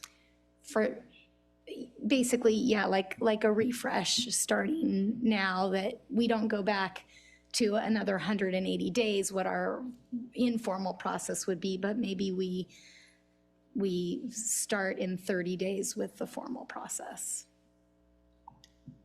I think that's fine if that's the direction of council. Yeah, that's doable. We've got city manager next. Thank you. I think one thing that in terms of, there's lots of different avenues, obviously, for direction. I don't think there's any issues for us aside from, I suppose, that additional window of risk for everyone involved with using these damaged portions of sidewalk. But if there are questions about noticing, and obviously, even this case, I think you all rattled off, say, 4 different pieces of correspondence in addition to phone calls and meetings that happened on site. But if in order to feel comfortable, we can easily send out something, and I'm wondering if that more detailed list or explanation of the exact parameters of work that would be needed would be helpful to include in this first or this last informal notice. Might be helpful. We would need to do it anyway, even if we got to that next step of formal notification. And so maybe we could make sure we go ahead and do that and provide, and I don't know if you probably don't need to give us the formal direction of 30 or 60 days, and staff could provide a reasonable amount of time before the formal notice is provided. So that's one kind of idea I'll throw out there. The other is for the policy itself. If that's a consideration you'd like to have us include in it, we could do that as well. And meaning making sure that we put out something in writing that includes the very directive step that's required before we take that step of the formal notice, given the short time frame involved. Because again, all of this informal process, the policy, the discussions we've been having over the past, these properties have been in the works for 2 years in a lot of cases. Obviously, the conditions haven't improved, except for the ones that have, which is amazing. It does work, and a lot of the time, people do take care of the sidewalks when we give them notification, and we work with them. But just, we can work that additional step in, because we know 14 days is it's really not reasonable, right? Try to get anybody to come out to your house to do something in 14 days is really hard. So we really want to work with people to help them get to that step, to be able to take care of the work. So we can work in probably an additional step and make sure that we're very clear in the language about exactly what needs to be done. I think the process, if it had been continuous and we had kept up with the notifications and communication, then there would be less confusion now with these particular situations. That certainly. And I think the one thing I would throw out just for Yeah, I would love for us to be able to be keeping up on but there's a lot of streets and sidewalks and a lot of needs for the city, and we're just trying to get people to help make sure that they're keeping conditions safe for the public and trying to follow up continuously like that I would love if we were able to do that. We will strive. Absolutely, I get it. And yet, in this case too, as Deputy Director Cruz mentioned, we reinitiated the process recognizing that lapse and that gap. And so here we are. This is, as our city attorney mentioned, this is the process. This is the time for people to come and raise the issue and the question, is this dangerous? And if it's not, then we would follow that direction and take it off the list. But that's, not been our recommendation. And I don't think that's what I'm saying. I recognize the issues with the different properties, and I recognize that they need to be fixed and that they are considerable liabilities for both the city and the property owner. And at the same time, in these particular instances, I think a middle ground is maybe a little bit of leeway in these isolated incidents. And then once we have a more clear system going forward, then maybe this extra leeway won't be needed in every case. And I would be supportive of, all the other ideas you've talked about in terms of a written timeline given to the property owner, and being supportive with trying to offer payment plans, or, ways of helping make up, $20,000, like I said, is a big amount of money for some homeowners, all in one chunk. So if we can work with them on those types of agreements, I appreciate that. Understood. And just to answer kind of one of your question, to add on to that, I do feel a council-approved adopted process with this will help us kind of keep on track better, staffing issues aside. Thank you. I think accountability is always important. So we have Councilmember Marks, then Francis, then Boswell, and then myself, and then we'll come back to motions of that sort. Councilmember Marks. Yeah, well, I'm going to state something pretty obvious, which is that we have a very old city, and it's full of old sidewalks. And we have some new sidewalks too, but the old sidewalks, I feel we really need to really deal with this and make it easier for staff and easier for the homeowners by creating a kind of template or a checklist, however you'd want to do it, that would include the definition of a dangerous condition. The homeowners would need to know that, in fact, it's shared liability. They might think, oh, it's a city sidewalk. Well, they might not understand that they're at risk. Their homeowners policy is at risk if there's a dangerous condition of the sidewalk out there. We need to have written findings about what makes this particular stretch of sidewalk dangerous. And clearly label, as the mayor was saying, the stage of the process. So just like first warning, second warning, third warning, and then maybe something that actually quotes the streets and highways section, the municipal code, so that they're getting more of the whole picture. And then as part of that checklist or template, have future dates calendared so that you know that the first notice goes out at date X, the second notice will go out at date Y. And that's also being, if you don't respond to, this directive by this certain date, then we will initiate the state the process, which is outside of the city's control. Right now, we want to work with you, but if that doesn't happen, at a certain point, we'll just have to defer to the state process, and here it is. So if you could, this is internal, just actually have a template so that it's really easy for staff to follow and really easy for the homeowners to know what the big picture is. And then just calendar these different dates. So. Understood. Yeah. No, that's our goal, is to make this much more systematic. Yeah. So I suggest really an internal creation of some kind of template or checklist, because this is not the first time that, I mean, this is not the last time that this kind of problem is going to come up. So I'm in support of giving a little bit of extra lead time if individual homeowners are feeling unprepared to deal with it, as Councilmember Schwarzman said. But also going forward, and I think the process that the city has followed informally works. It's just too mushy. It needs to be really defined and absolutely objective, the same for everyone. Fair and honest and straightforward and transparent. So thank you. Understood. Thank you, Councilmember Marks. Councilmember Francis.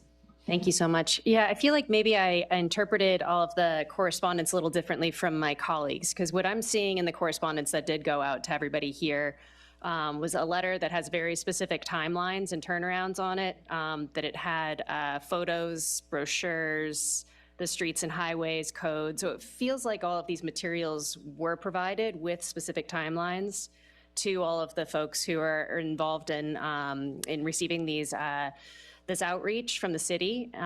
So I feel like we're, even though there was a gap, that we are doing the things that I'm hearing folks articulating that they want to hear moving forward. So it's really just kind of cleaning up our process, and that sounded like it was just a staffing issue, because we have had 3 months since the last notification, so there's been quite a bit of time here to address this issue. And what I think I heard from you earlier was that you are working with these homeowners in particular to ensure that they have enough time to get moving on the process and that there is some flexibility built in there already. Was that a correct interpretation? Absolutely, yes. Okay.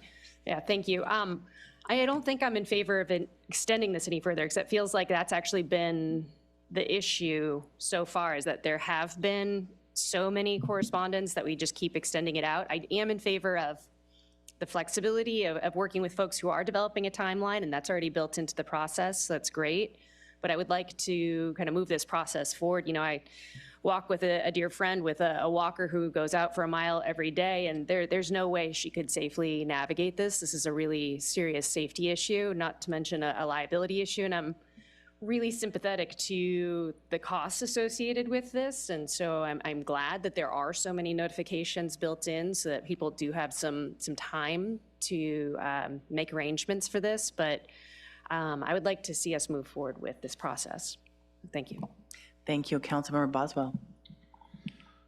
Yeah, there was some suggestion about possibly giving a little bit more time. I mean, I'm assuming if we adopt the resolution, tomorrow morning at 8 a.m., you're not issuing the notices. There's going to be some gap. I do think, however, I would feel more comfortable if we would provide staff direction that the notices would be issued within no later than X days and no more than X days. So we could say issue no sooner than 30 days from now, but no later than 45 days from now. Because I think part of the issue has been kind of lack of clarity on timelines.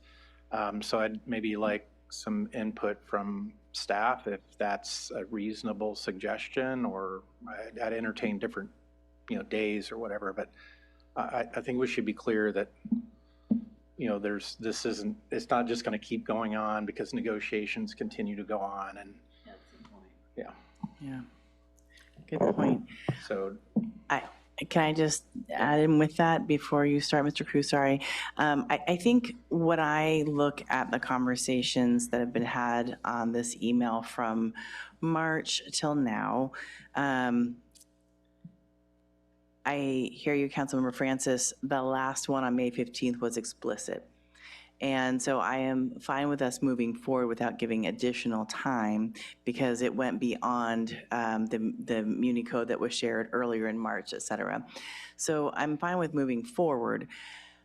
What I think I am hearing between page 293 and 294, there's the step 1 through 8 process that does still get a little mushy in the step 1 through 8 at different points.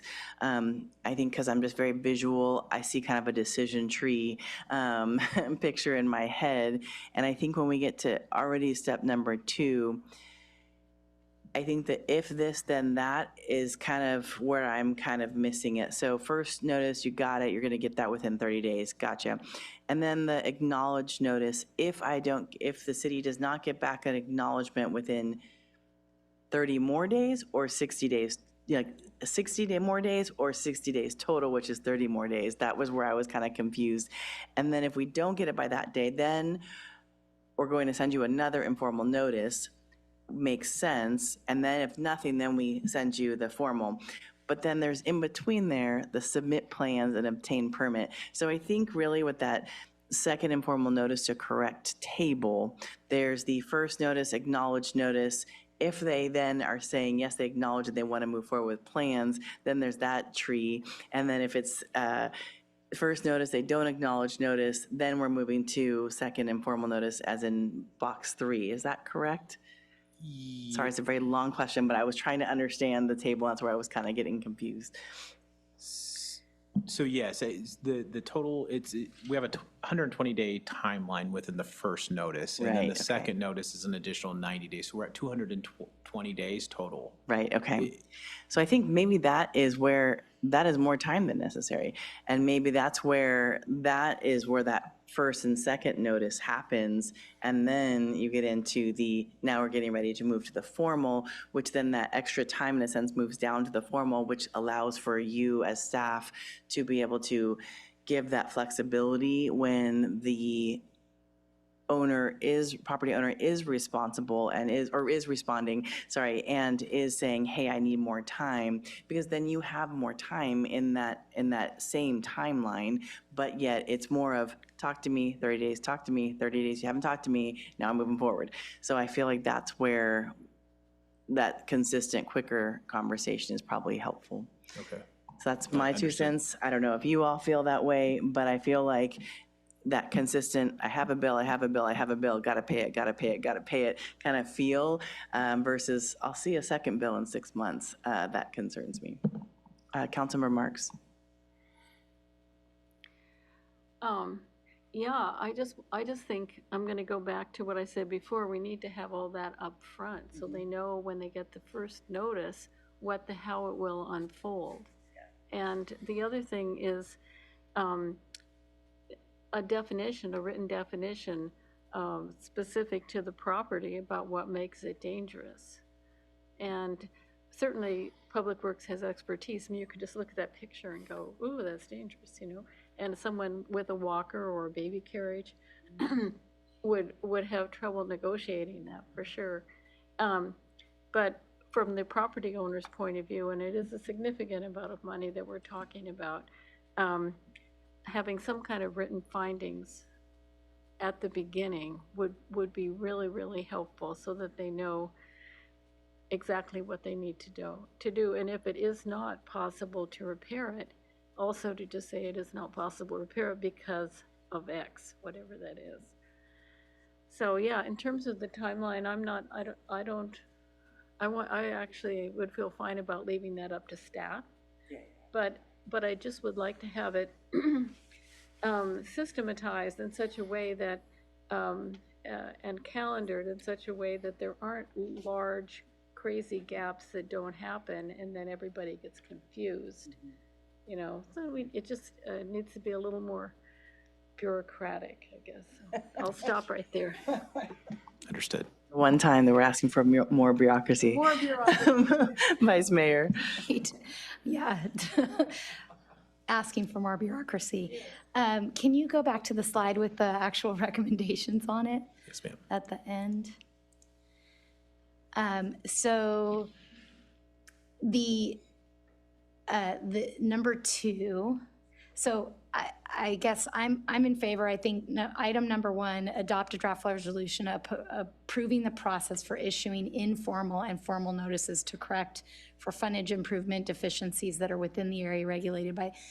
I think we're all yes. I think I'm hearing people say, and I know I'm in favor of clarifying the informal process. I think the initial letter that you all were sending out that maps out the 30, 60, 90 days was a good start. It would probably be even clearer if it actually said what was specific to that property and why they were getting this process started to begin with. But it was a good letter, and it notified them what they generally needed to know. Where we started to have problems was when we didn't, when there was a lapse for good reasons, and I understand that, and I think what I'm hearing you say is you recognize that, we're looking to go forward in a clearer, more stepwise fashion going forward.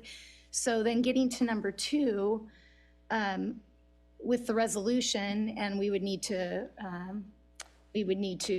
amend the properties that are on it, because we're not talking about as many properties as we are now. But just to go back to what I think I heard somebody say, this says authorizing the city to execute the required work if the property owner fails to commence the work within 14 days after the first formal notice to correct. So would we be sending the formal notices within the week, the way this is written, or the way staff was intending right now, or would we be doing it sometime in the next month or so?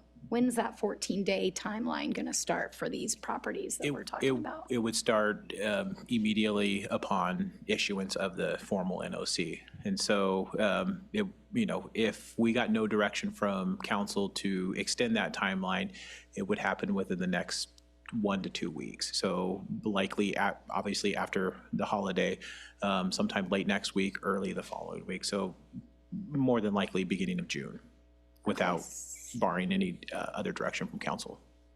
So I guess that's where I would suggest to my colleagues that we provide direction to have staff wait for, maybe it's 3 to 4 weeks or something like that before the formal notice is sent. Then that gives people 14 days. And presumably there may be discussion between the property owners and staff between now and then to help further this along. But that would be my motion if I were going to make one right now. Okay, thank you. Appreciate that. Councilmember Francis. Yeah. While I actually think that the initial letter kind of laid these things out nicely and that there has been good correspondence, I'm not opposed to an additional 30 days before we issue the formal notice to correct. So I would be willing to second a motion in line with what the Vice Mayor has laid out. Thank you. Before we go there, so I think where I'm still a little stuck is number 1. I like what you're saying so far in the additional 30 days, and I'm fine with that. So approving the process for issuing informal and formal notices means we'll go exactly with what is in the page 293 to 294 in the green table. I don't know what table it is, but figure 8 or whatever it is, but that table. I personally would want to see a little more clarity, and I think that goes back to the template and checklist. In this, I don't need it to come back to council, but I would just love to see a little more clarity as to what happens going forward so we don't have that confusion. I also think that this lends to the conversation that we should be having in fall, city manager, around neighborhood wellness, safe living, and tenant and landlord protections, because this is really some of the education aspect of what is required. And I think that sometimes property owners don't know that this is what's required of them. And as we have a very old city, we do have old sidewalks, old sewer, therefore our sewer lateral program. We have old plumbing in many ways. So I think that as we continue to talk about what property owners' responsibilities are, if they live in the older areas of town, there unfortunately is more responsibilities than if they live in the newer areas of town, and that is just real. And so I think that's something that we have to have some conversations about, I think, in our community to level set and help people know what those expectations are and what their responsibilities are, as well as the city's kind of going forward. So that's just my 2 cents. I know it's not totally about today, but I think that whole entire education process is part of where we're at today and why we're talking about this today. Councilmember Francis. Yeah, Mayor, on page 451 of the letter, sample letter that was sent out, there's that timeline kind of laid out in bullets, and just kind of curious if we wanted to use that as a framework for any proposed changes you wanted to make to that language. Currently, it lays it out this- as the 4 bullets. Right, but I think that this is for this person. Whereas when you look back at the table, it is, so if they don't respond, then there's this, and there's this, and there's this. I really think that there's 2 lines of conversation happening just in step 2, there, if you go back to the table in 293. So I just feel like there's a whole separate conversation of if you follow this, and we can give you leeway if you're continuing this conversation with us, but if you're not continuing this conversation with us, then we're going down this path. And so I think it's really 2 very different conversations. While it may seem one big lump sum for staff, I don't think it's the same as people are reading the letter. Deputy Director, is this the letter that goes out to all property owners or just in this particular case? No, it's a letter that goes out to all property owners. Okay. And that's where the back and forth kept happening on the email over and over and over again until actually different words were used and clarified around the half inch, et cetera. Then it was like, oh, and here's link, link, link, link, link. It was very clear at that point. So I think we went from saying the same thing over and over in bureaucratic speak, different bureaucratic speak, but that just wasn't clear to an average person that's not familiar with the Muni Code 12.16.020. So I think that's where I'm just trying to clarify things in a little bit more of layman's terms than in our kind of opaque bureaucratic speak. Thank you. Thank you. City Attorney.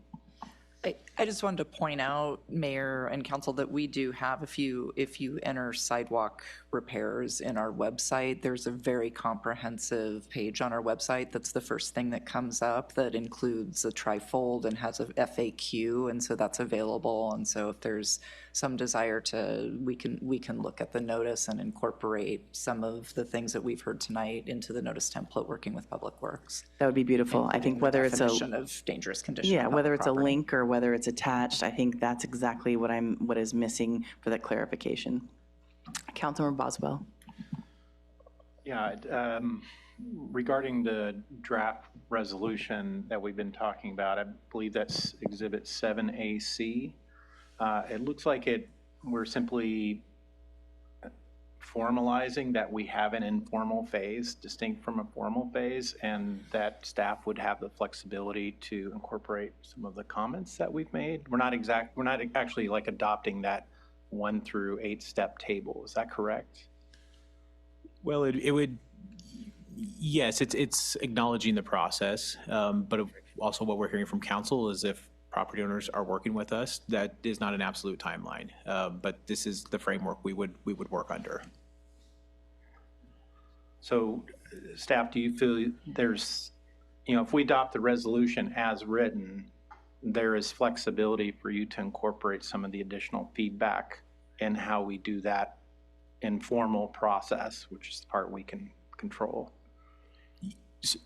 Yeah, I do. We don't need, the council doesn't need to redesign that process for you. Is that correct? That's correct. And I'm hearing a lot of good feedback to add into our process, add into our notifications, our trifolds that we send out, get onto the website, that we can make this a much more educational, and I won't call it a better process with getting our messaging across.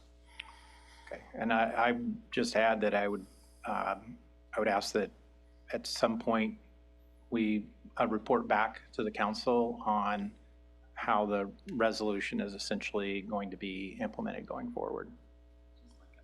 Like a memo? Yeah. Yeah, just a perfect. memo. Okay, understood. Thank you. Thank you. Councilmember Marks. I saw Assistant City Manager nodding his head. Would you mind coming forward and just telling us what was going through your mind when you were nodding? I think Public Works may need some help in crafting this informal process. Sure.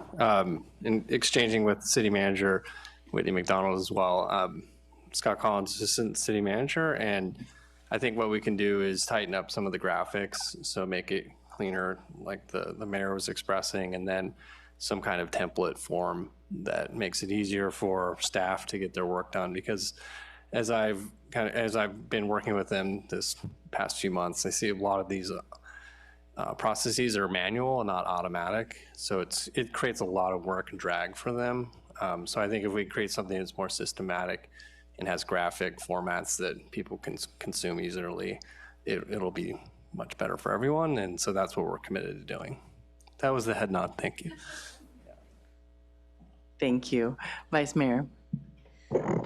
Well, I'll go ahead and make that motion. I'll move approval of items 1, 3, and 4 in staff recommendation. And in regard to number 2, the motion would include removing the addresses that are no longer relevant to that item and putting in a 30-day buffer to before the formal notices of correction are sent to the remaining properties that are left in item number 2. That sounds good. Thank you. I'll second. Can we have roll call? Vice Mayor Shorsman? Yes. Mayor Stewart? Yes, thank you. Councilmember Francis? Yes. Councilmember Boswell? Yes. Councilmember Marks? Yes. Motion passes 5-0. Thank you for your patience with us. Mr. Cruz, I know there's been a lot of conversation back and forth, but I think it's cleaning up something from 2013 till now and bringing it forward and making things hopefully easier and better and smoother for you and your staff going forward is our goal, not to give you all this extra work. So No, the feedback was much appreciated. We'll take that and incorporate it into our processes. So thank you. Thank you. All right, so our next conversation is 7B. We'll consider creating a committee to review the city's election campaign regulations and/or council and advisory body compensation. And I believe City Clerk, will you be presenting on this, or no, Mr. Herman will be? We will both be presenting. Okay. So I'll just start really briefly. So we're happy to be here tonight, Mayor and Council members, on 2 important items: elections regulations and council compensation. We can go to the recommendation slides. We have all sorts of recommendations for you all to consider, and we're not even limited to what's on this page or the next page. And that's only to mean that council really has full discretion on how they'd like to proceed with this matter. But in general terms, the options look like forming a committee for either one of these 2 topics to be able to look into them further and come back to the council with a set of recommendations for consideration. You all also have the ability to just provide specific direction. So if any of these items are relatively clear from your perspective and there's a majority consensus on council about the changes desired, we're also happy to take that direction and then return to council at a subsequent meeting for approval. And of course, there's always the option to just leave the items unchanged for both elections regulations and council compensation. And I'm happy to hand it over to Teresa, who will walk through some of the details. Okay, so the first thing we're going to go over is the elections campaign regulations. And as you may remember, last year we amended the elections regulations campaign contribution limit to comply with a new state law, SB 1243. I'm sorry, that's wrong. I don't remember the number of the first one. But again, in 2025, we had it amended again, became effective, which raised the limit back up, up to 500,000. So last year they lowered it to 250. This year, for this year, they've raised it up to 500. They also changed a couple of the other regulations to make the cure amount so that if a contribution had been made and you did not know about it, you had in the beginning 14 days to cure that, return the money so you could vote on the item.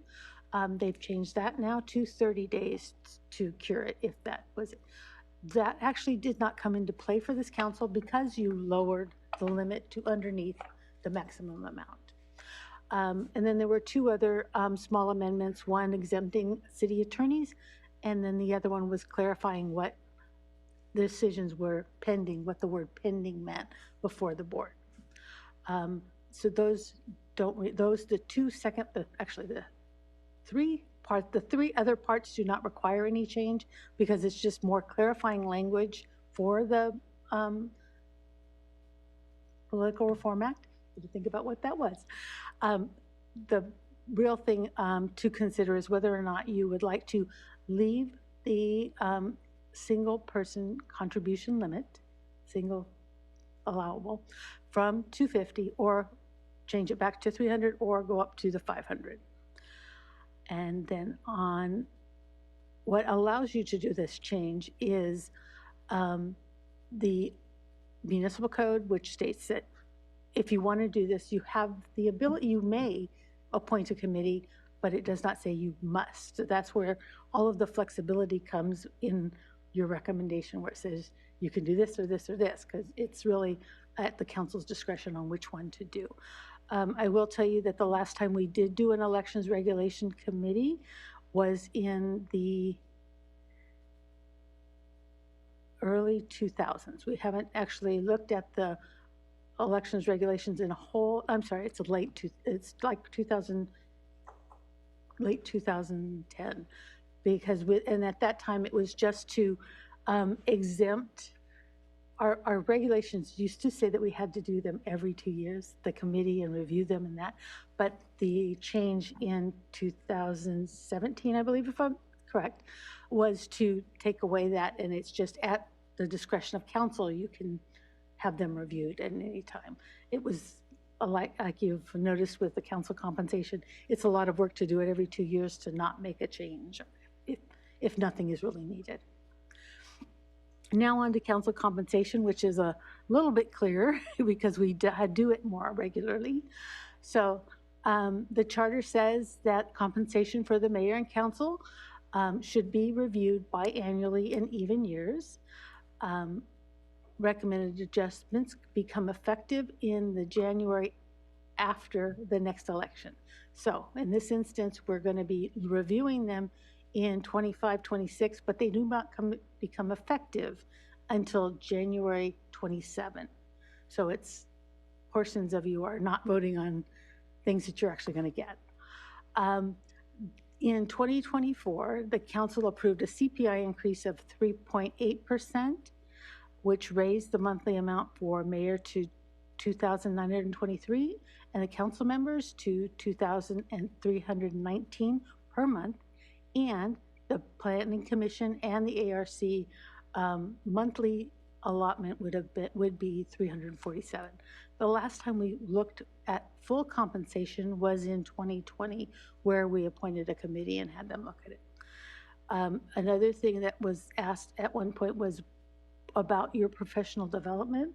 The last time that was looked at was in 2012, and at that time there was no additional money added to it. They just combined what were 3 banks of money into one pot of money, making the yearly allowance for mayor $3,600 and the yearly allowance for council members at $2,700. And basically, prior to that, there was this amount of money for out-of-county travel. There was amount for in-county travel or use of different, whether it be mileage or events and things like that. And they just pushed all the money together and just said professional development and didn't make it, you could only use this much for each of them. And so now about the committees. So the Council Compensation Committee has a more defined setup and membership. It is a committee to look at the full compensation for the council and the Planning Commission and the Architectural Review. And the committee is selected by council.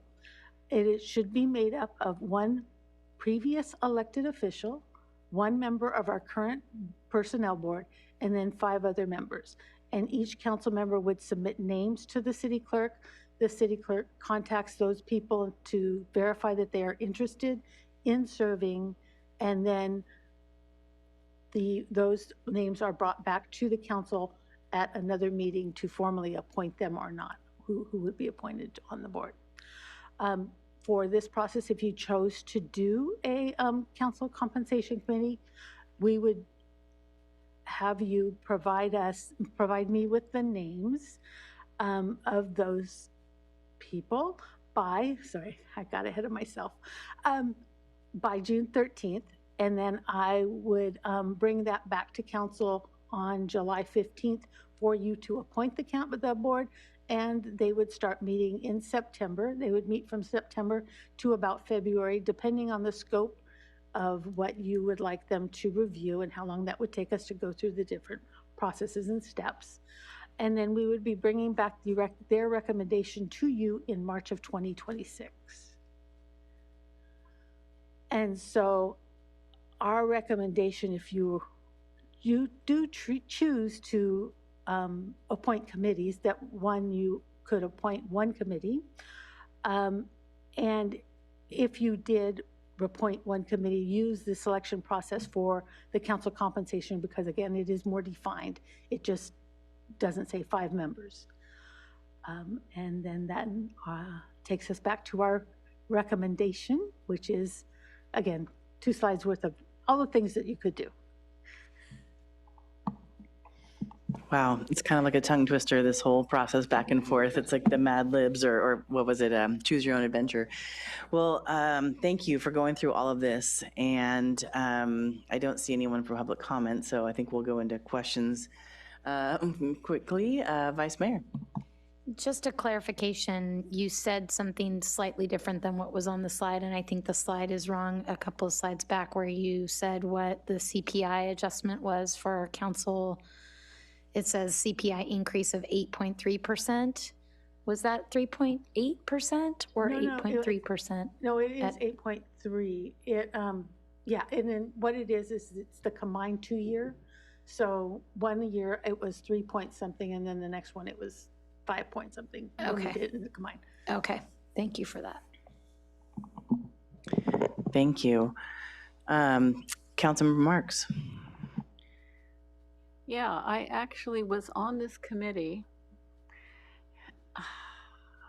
I'd say around 2004, something like that, when I was not on the council, but I was the former, and it was a very difficult committee to be on. We ended up basically just saying, well, keep it the way it is, more or less. I mean, we didn't make any, so.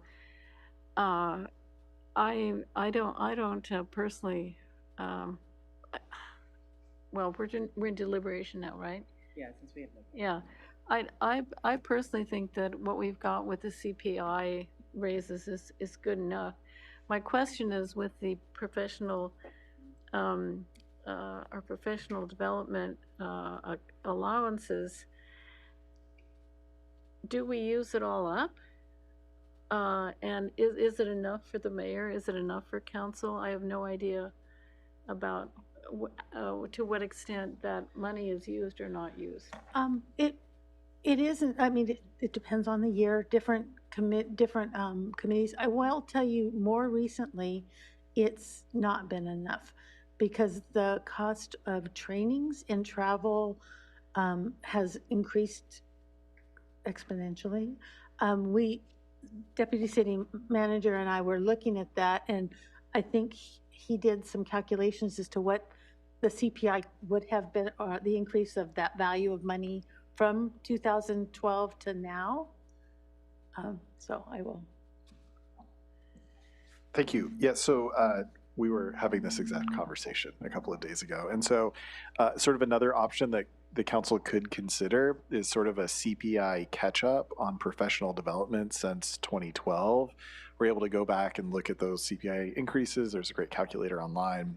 The total increase was about 35% during those intervening years. And so, and then the other piece is that if the council wanted to apply that CPI increase on a go-forward basis to professional development, similar to what it does for salaries, we would just need to amend the council policies and procedures, because right now it's just specific to salaries. But that would be another option that's available to the council.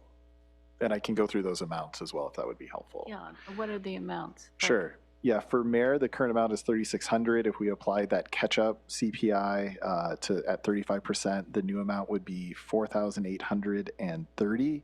And for council members, current amount is $2,700. The CPI catch-up would increase that to $3,650. And I can provide a little bit more context on your question, do they spend it all? On average, just to give you an idea, for the league conference, the cost per council member is about $1,800. That's travel, hotels, everything. Okay, and. Sorry, can I just ask, when you said league conference, do you mean league policy committees or conference? No, that's the annual conference that would, that money does not come out of your professional development. We do have a separate pot of money for just that. But say if you wanted to go to Civic Well or any kind of, those kind of trainings, the cost is very similar as long as it's in-state. Of course, if it were an out-of-state conference, it would be much more. But an in-state conference, on average, we're looking at now about $1,800 per person just to do one of those. Okay, and then what is the Planning Commission getting now, and what is the ARC getting now, and when were those stipends set? At the same time that we did, so 2024, and they're getting $374 per month. No, I'm sorry, should say no more. And it also depends on whether they have meetings. So each meeting, it's half. You know, if they only have one meeting, they only get half that amount. And how much is it per meeting? $127 about. Really? $124. Wow. Yeah, and one other thing to note is, I did mention this agenda review, because there was some concern why are just those two boards, because other boards are meeting more now also. ARC has been, on average, having a total of 6 meetings per year, where they used to have at least 12 or more because they were meeting more, but with the Permit Streamlining Act and all of that, the purview has changed. And even with the Planning Commission, because of the way development and the permit streamlining, they're probably having maybe 8 meetings a year, where they used to have at least 2 a month. 8 meetings a year, and they used to have 24 a month, because 2 a month. I'm having trouble with my months and years. That's okay. And just to add in really quickly, I had a chance to look up the resolution. It's $86 per meeting, not to exceed $347 per month. Okay. Yeah. Alrighty. Yeah, when we started out, it was $25 a meeting. So okay. So if I'm just starting off with that council compensation committee, in terms of the elections committee, I just would say let's just raise it to 500 and forget about having an elections committee. I think it was a strain. The 250 was a bit of a strain, having just run. So yeah. And so I would be in favor of doing the CPI catch up for the mayor and the council. And I guess keep the Planning Commission, the ARC where they are, and raise the dollar amount of contributions to 500. Thank you, Vice Mayor Schwarzman. Yeah, okay, so I'll go with the easy one first. I think I agree with Councilmember Marks on the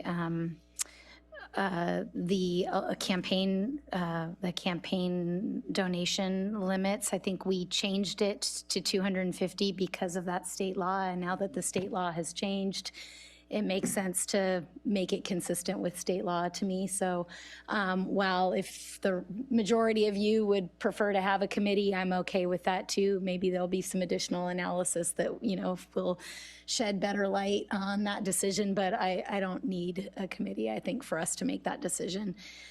With regard to the Council Compensation Committee, I remember talking about this a couple of years ago, and also very vividly remember 2020 when the last committee was assembled. And I remember that in 2020, they had a very robust conversation about what about what council compensation should be, and they approached it very analytically and had a really robust discussion about it, and ended up proposing that we make pretty big changes to what the compensation was for council members. So then in 2022, I remember very clearly thinking, well, it's only been 2 years since we had this, and we had come up with this solution of doing the CPI increases, which seemed like a reasonable methodology for doing that. But I think at that time, I think I probably said from this dais that I think we might need this in 2 years again to actually have a committee. And so I'm hesitant to just continue with the status quo process without really taking some thought and allowing the community to weigh in on this conversation and do some analysis for us. So that's where I would lean on the compensation committee. Thank you. Councilmember Boswell. Thank you. I think my thoughts are fairly consistent. I'm, again, for 1B, which is basically raising to 500 consistent with the state law. I think that's fine with me, but I would be open to a committee if we think there are issues beyond that to address. In terms of council and advisory body compensation here, I would be fine with the CPI, but I see the value of the committee, particularly that it offers the community an opportunity to provide input into council compensation.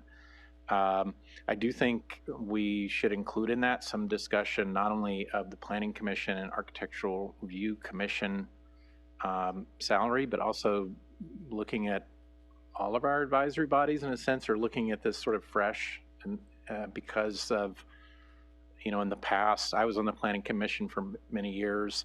When I was on the Planning Commission, we would sometimes meet 4 times a month. It was an extremely busy time on the Planning Commission, and we got $50 a meeting. 50, yeah. I went crazy. But I also know things like, you know, we have other committees that are doing a lot more work than they used to do in the past as well. And so I'm just kind of curious now, what is the overall workload of all of our committees relative to each other, and whether we're being fair and how we compensate our advisory body members. So I would like that to be part of a discussion. Thank you. Councilmember Francis. Yeah, thank you everybody for your comments so far and for all of the work that you put into this at the staff level. I also agree that we should just align our elections to the state law, the maximum contribution to the $500. I'm actually intrigued to hear my colleagues bringing up the compensation committee. I really believe strongly that part of being a robust democracy is having public discussion around these types of things, and also believe that there's some pretty big equity issues embedded in compensation in our advisory bodies. I really appreciated you mentioning the fresh eyes on all of our advisory bodies, and think that this is an opportunity for the community to get involved and maybe bring new perspective. Thank you. Thank you. I'm on the same page. I think we almost all are around the election campaign. We went to FEPC for $250, now FEPC for $500. I'd like to just go ahead and direct staff to bring that back in March of 26 or April, and make that an ordinance for amendment. So I'd be happy to make that motion when it comes time, or defer it to one of my colleagues, not concerned with that. At first, you know, my original thought was just move on forward with CPI, call it good. But as I hear my colleagues, I really appreciate, you know, this is another opportunity for us to bring the community in to really have this conversation. And I think that that's a really good idea. I think that the CPI at first, I was thinking for the professional development, because I know that it's not enough. And what we're seeing is what has been successful here in San Luis Obispo is looking at other best practices from other communities, bringing it here, seeing what works well. We do a pilot. Yay, we love it. No, we don't. We move forward. And that is from professional development. That is from going to other conferences and other forms of, leadership learning. And I think that is something that should be continued to grow personally. But I think having the fresh eyes and all of it, I think I'm totally comfortable with that. So I'd be fine with creating a council compensation committee to look at all of the advisory bodies as well as the professional development. And this is always odd to say while I potentially have 2 more years in a term, but I also think as we talk about this, I think the the compensation committee should look at mayor for 4 years. It can be completely after my time is done so that it for sure has nothing to do with me, as no conflict of interest, because this is something that we keep talking about back and forth, which is every 2 years, in theory, you can change the majority of the council, but at the same time, every 2 years, you're having to restart the whole entire process with this position.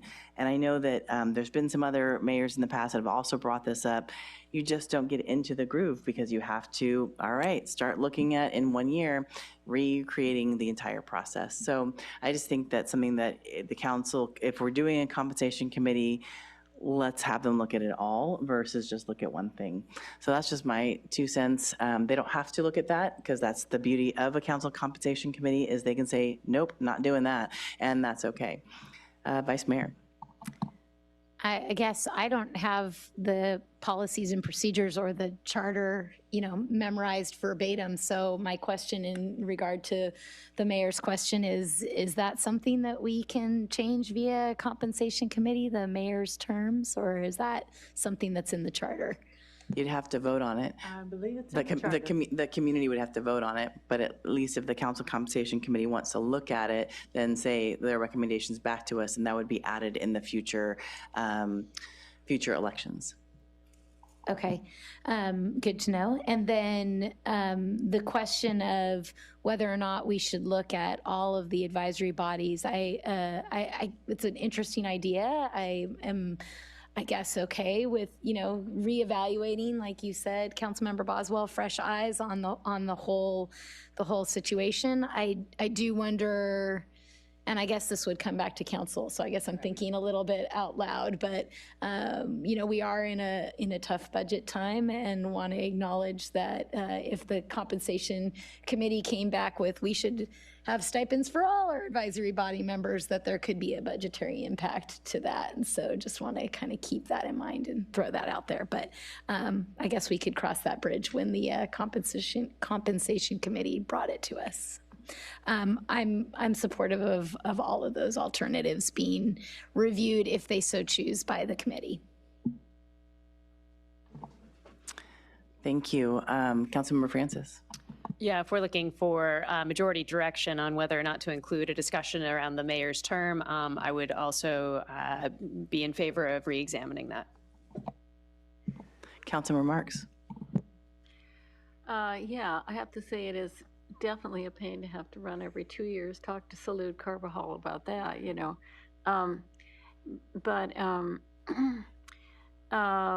As the city of Paso has gone to the 4 years, has the Rio Grande as well? They were talking about it.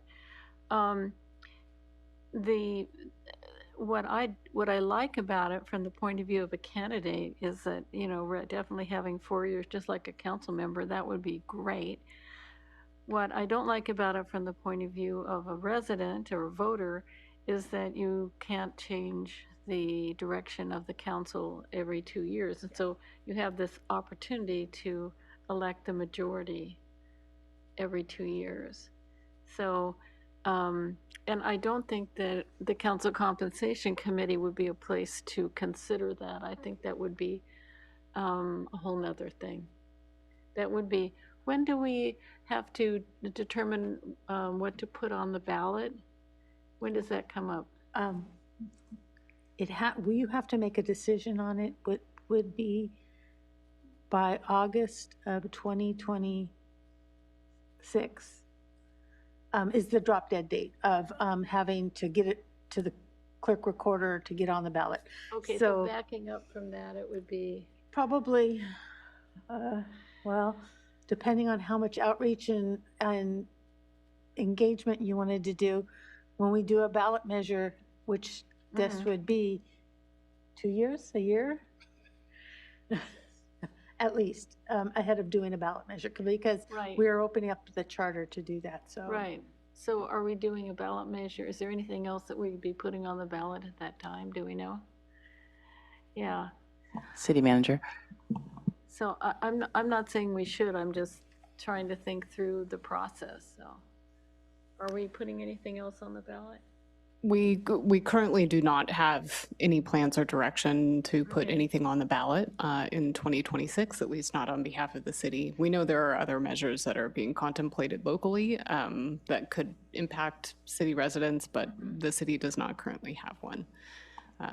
And so the city attorney and I were just talking about, obviously a charter amendment it's as you all were just discussing, is its own process and animal. And but I think in the past, we've had charter amendment committees, or it would be a possibility to help review what might be considered to be put on an amendment ballot. We've had thoughts about other provisions that we might want to change as well. We just don't have the direction yet or have it mapped out to bring that forward within the next or in time for 2026. I wasn't sure if we were doing the design build conversation or not, and so I thought if we were, then we should be talking about this too for this group, but if not, I'm fine with skipping that until then. Okay, so I'm at this point, I'm not in favor of a charter amendment study group or anything, so. Vice Mayor? Thinking about the timeline, I do have another sort of new reservation that I'm thinking about it, in that we have a lot going on in the 2026 election with the change in our voting system too. So maybe contemplating a change to the charter at that time is maybe a little much to ask of our community. I agree. I was thinking of the design build and I was like, well, we might as well get in on that. But with the change in elections, you're absolutely right that the single citywide vote will bring enough confusion. So thank you for that conversation.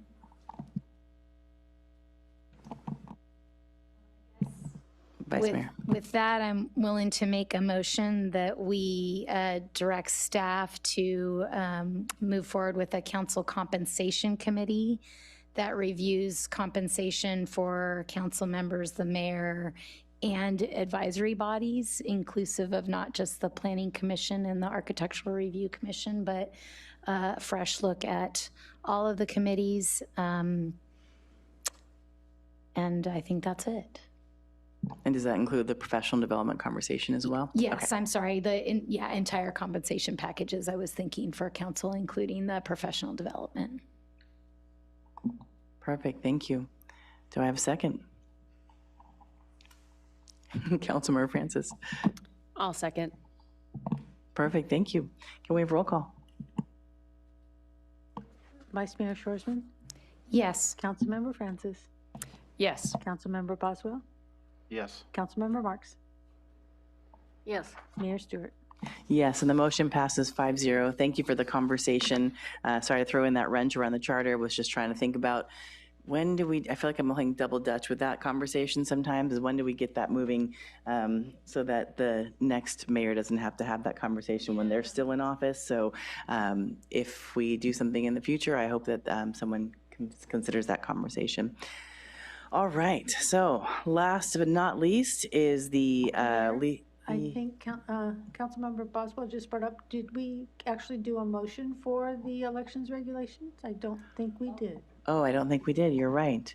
I'll move to direct staff to move to the $500 as per state law from the FPPC, or state recommendation from FPPC in April of 2026. Does that cover it? Great. Can I have a second? Councilmember Francis? I will second. Thank you. Can we have roll call? Mayor Stewart? Yes. Councilmember Francis? Yes. Councilmember Marks? Yes. Councilmember Boswell? Yes. Vice Mayor Shorsman? Sorry. Yes. Thank you, and thank you for catching that, Councilmember Boswell. All right, moving forward, we will go to communications and liaisons. I have a few things. Weirdly, we kind of had like almost 3 weeks with the way that the setup was of, excuse me, of Tuesdays. One, we had, of course, Bike Month has been a lot of fun all week, and I just want to thank Councilmember Francis and Bob Hill, along with so many other people for bike events all month. But we did the bike ride to school month, and that was through Meadow Park and rode to Hawthorne, and it was a lot of fun having some breakfast with the students and their families. Also, I'm thrilled to be with most of you at the Brigetti Hill Open Space Ribbon Cutting, 51 more acres into our over 4,000 acres of open space. That's awesome. Also, as mayor, sometimes I do these non-committee conversations, and I will say that I really appreciated Chris Reed for being on the conversation regarding AB 306, regarding the building code, and advocating to Senator Laird about our different climate change goals and what AB 306 could do to that in a negative way, but yet wanting to also support emergency preparedness and of course, reducing wildfire. So really trying to figure out how do we just update that AB 306 as it gets onto the Senate floor. Also met with the founder, Jason Wheeler from Jack Rabbit, talking about how to salvage construction materials through demos, and that would really tie into what we want to do as a city. Also, we had our last SCLC meeting of the school year, Student Community Liaison Committee, and that was really a celebratory moment for Cal Poly and Cuesta presidents, Ashley Spraggins and Lucia Landeros. Lucia is going forward to be the trustee for the region of community colleges, which is really amazing, and then Ashley's taking a turn and will be a board of director. Also, I got to attend the Coast Rail Coordinating Council policy meeting, quite a mouthful, on behalf of SLOCOG, and that was really talking about how do we get more trains going from SLO to Northern California, like we do with LA, OC, and San Diego, and then had a fantastic presentation from Caltrans, but also from Caltrain, sharing about their electric trains, and they've been going so well in Northern California, and hoping we can go down a little bit further. Lastly, just kind of a little flash in the pan fun is Dream Star. Check it out. They're looking on how do we create some luxury overnight rail opportunities. So we shall see. Councilmember Francis. Yeah, thank you so much. I'm gonna bring us down here for a moment. I'm a board member on CapSLO, and as many of you know, the next 4 months are really critical as Congress finalizes the 2026 budget. Much of the work that CapSLO does to help alleviate poverty in our region is at risk currently. And so this is a plea to all of you out there to write to me if you'd like to get some details on some language that you can send to your representatives. But for those of you listening at home right now, just wanted to highlight kind of a couple of big things. The Head Start program is currently potentially on the chopping block, as well as weatherization assistance program for low-income residents, low-income home energy assistance programs. These are all things that are incredibly important to many community members in SLO and SLO County and the rest of the state. Please, if you have a few minutes, write to your representatives and ask them to retain these really important programs. In addition to that, I had a chance to sit as a board member on the Child Care Resource Connection and hear their annual report of their self-evaluation. A lot of the member child care providers were looking for additional funding and assistance to get some trauma-informed training, as well as just kind of business practices for folks who are doing at-home daycare and wanting to learn a little bit more about how to run that from the business perspective. Also had a joyful meeting last week. Pacific Wildlife Care had their groundbreaking celebration out on Buckley Road for their new headquarters, which was really fantastic to see. And I was also able to attend Build a Better SLO on combating homelessness with more housing with many of my fellow colleagues up here, and also enjoying all of the lovely bike breakfasts as well as the fire department graduation. So that's it for now. Thank you. And I forgot to mention, today I got to go to the Questa RN pinning. So we have some new registered nurses in our community and very exciting. Vice Mayor. Yeah, so far the most interesting bike breakfast I think that I've been to, unusual, was 10 Over Studios. They had chicken and waffles with a line out to the street and bikes parked all the way up and down the block, and a certain group of teenage mountain bikers clamoring for seconds at the end of the hour, right as before they headed off to their AP exams. So that was super entertaining. And let's see, so this last week it's been pretty busy. I attended the SLO Arts Council recognition event for their report on the impact of arts on the economy locally. And so they have produced a report that is really enlightening and shows how much money really our local arts programs bring into the county. And so I think they're hoping that that will provide some justification for all of the great arts programs that they want to continue to produce throughout the county. Also attended the Building a Better SLO, which was on an issue near and dear to all of our hearts about homelessness as a housing problem. And so it was well received, lots of people there and lots of good discussion. And the speaker was from my alma mater, so that was kind of cool too, from the University of Washington. So. And then I attended the mayor's lunch last Friday on behalf of the mayor, and that was, going to be honest, a little bit of a depressing situation, as there was a lot of talk about uncertainty with state, national, and local budgets. Supervisor Bruce Gibson was there talking about what was going to be proposed in the coming county budget, which was released today. And then, let's see, I think the last thing that I'll touch on, the Rigetti Ranch, or the Rigetti Ranch Open Space Trail was also great, the ribbon cutting. And then the following morning, I took a little run up and did the perimeter trail. So it was cool to see that.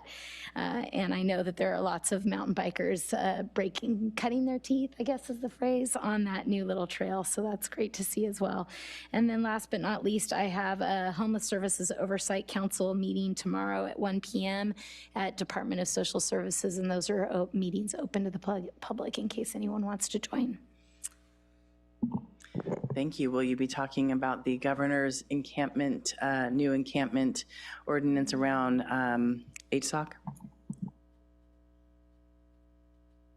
We will, of particular interest on the agenda tomorrow is an update from county staff on both the county budget, but also outlook for state and federal funding of what we know at this point, as well as some approval, hopefully, of grants for safe parking programs that have been through a grant review process. And then finally, a report on homelessness mortality and the causes of homeless mortality in the county that has been done by the epidemiologist in our public health department. So big meeting.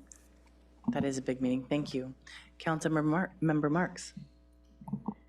Thank you. Well, I just want to say that I had 6 years on the CAP SLO board, and it was started under President Johnson's war on poverty. And I feel that what we are experiencing now is a war on people who are suffering from poverty. It's like a war on the poor.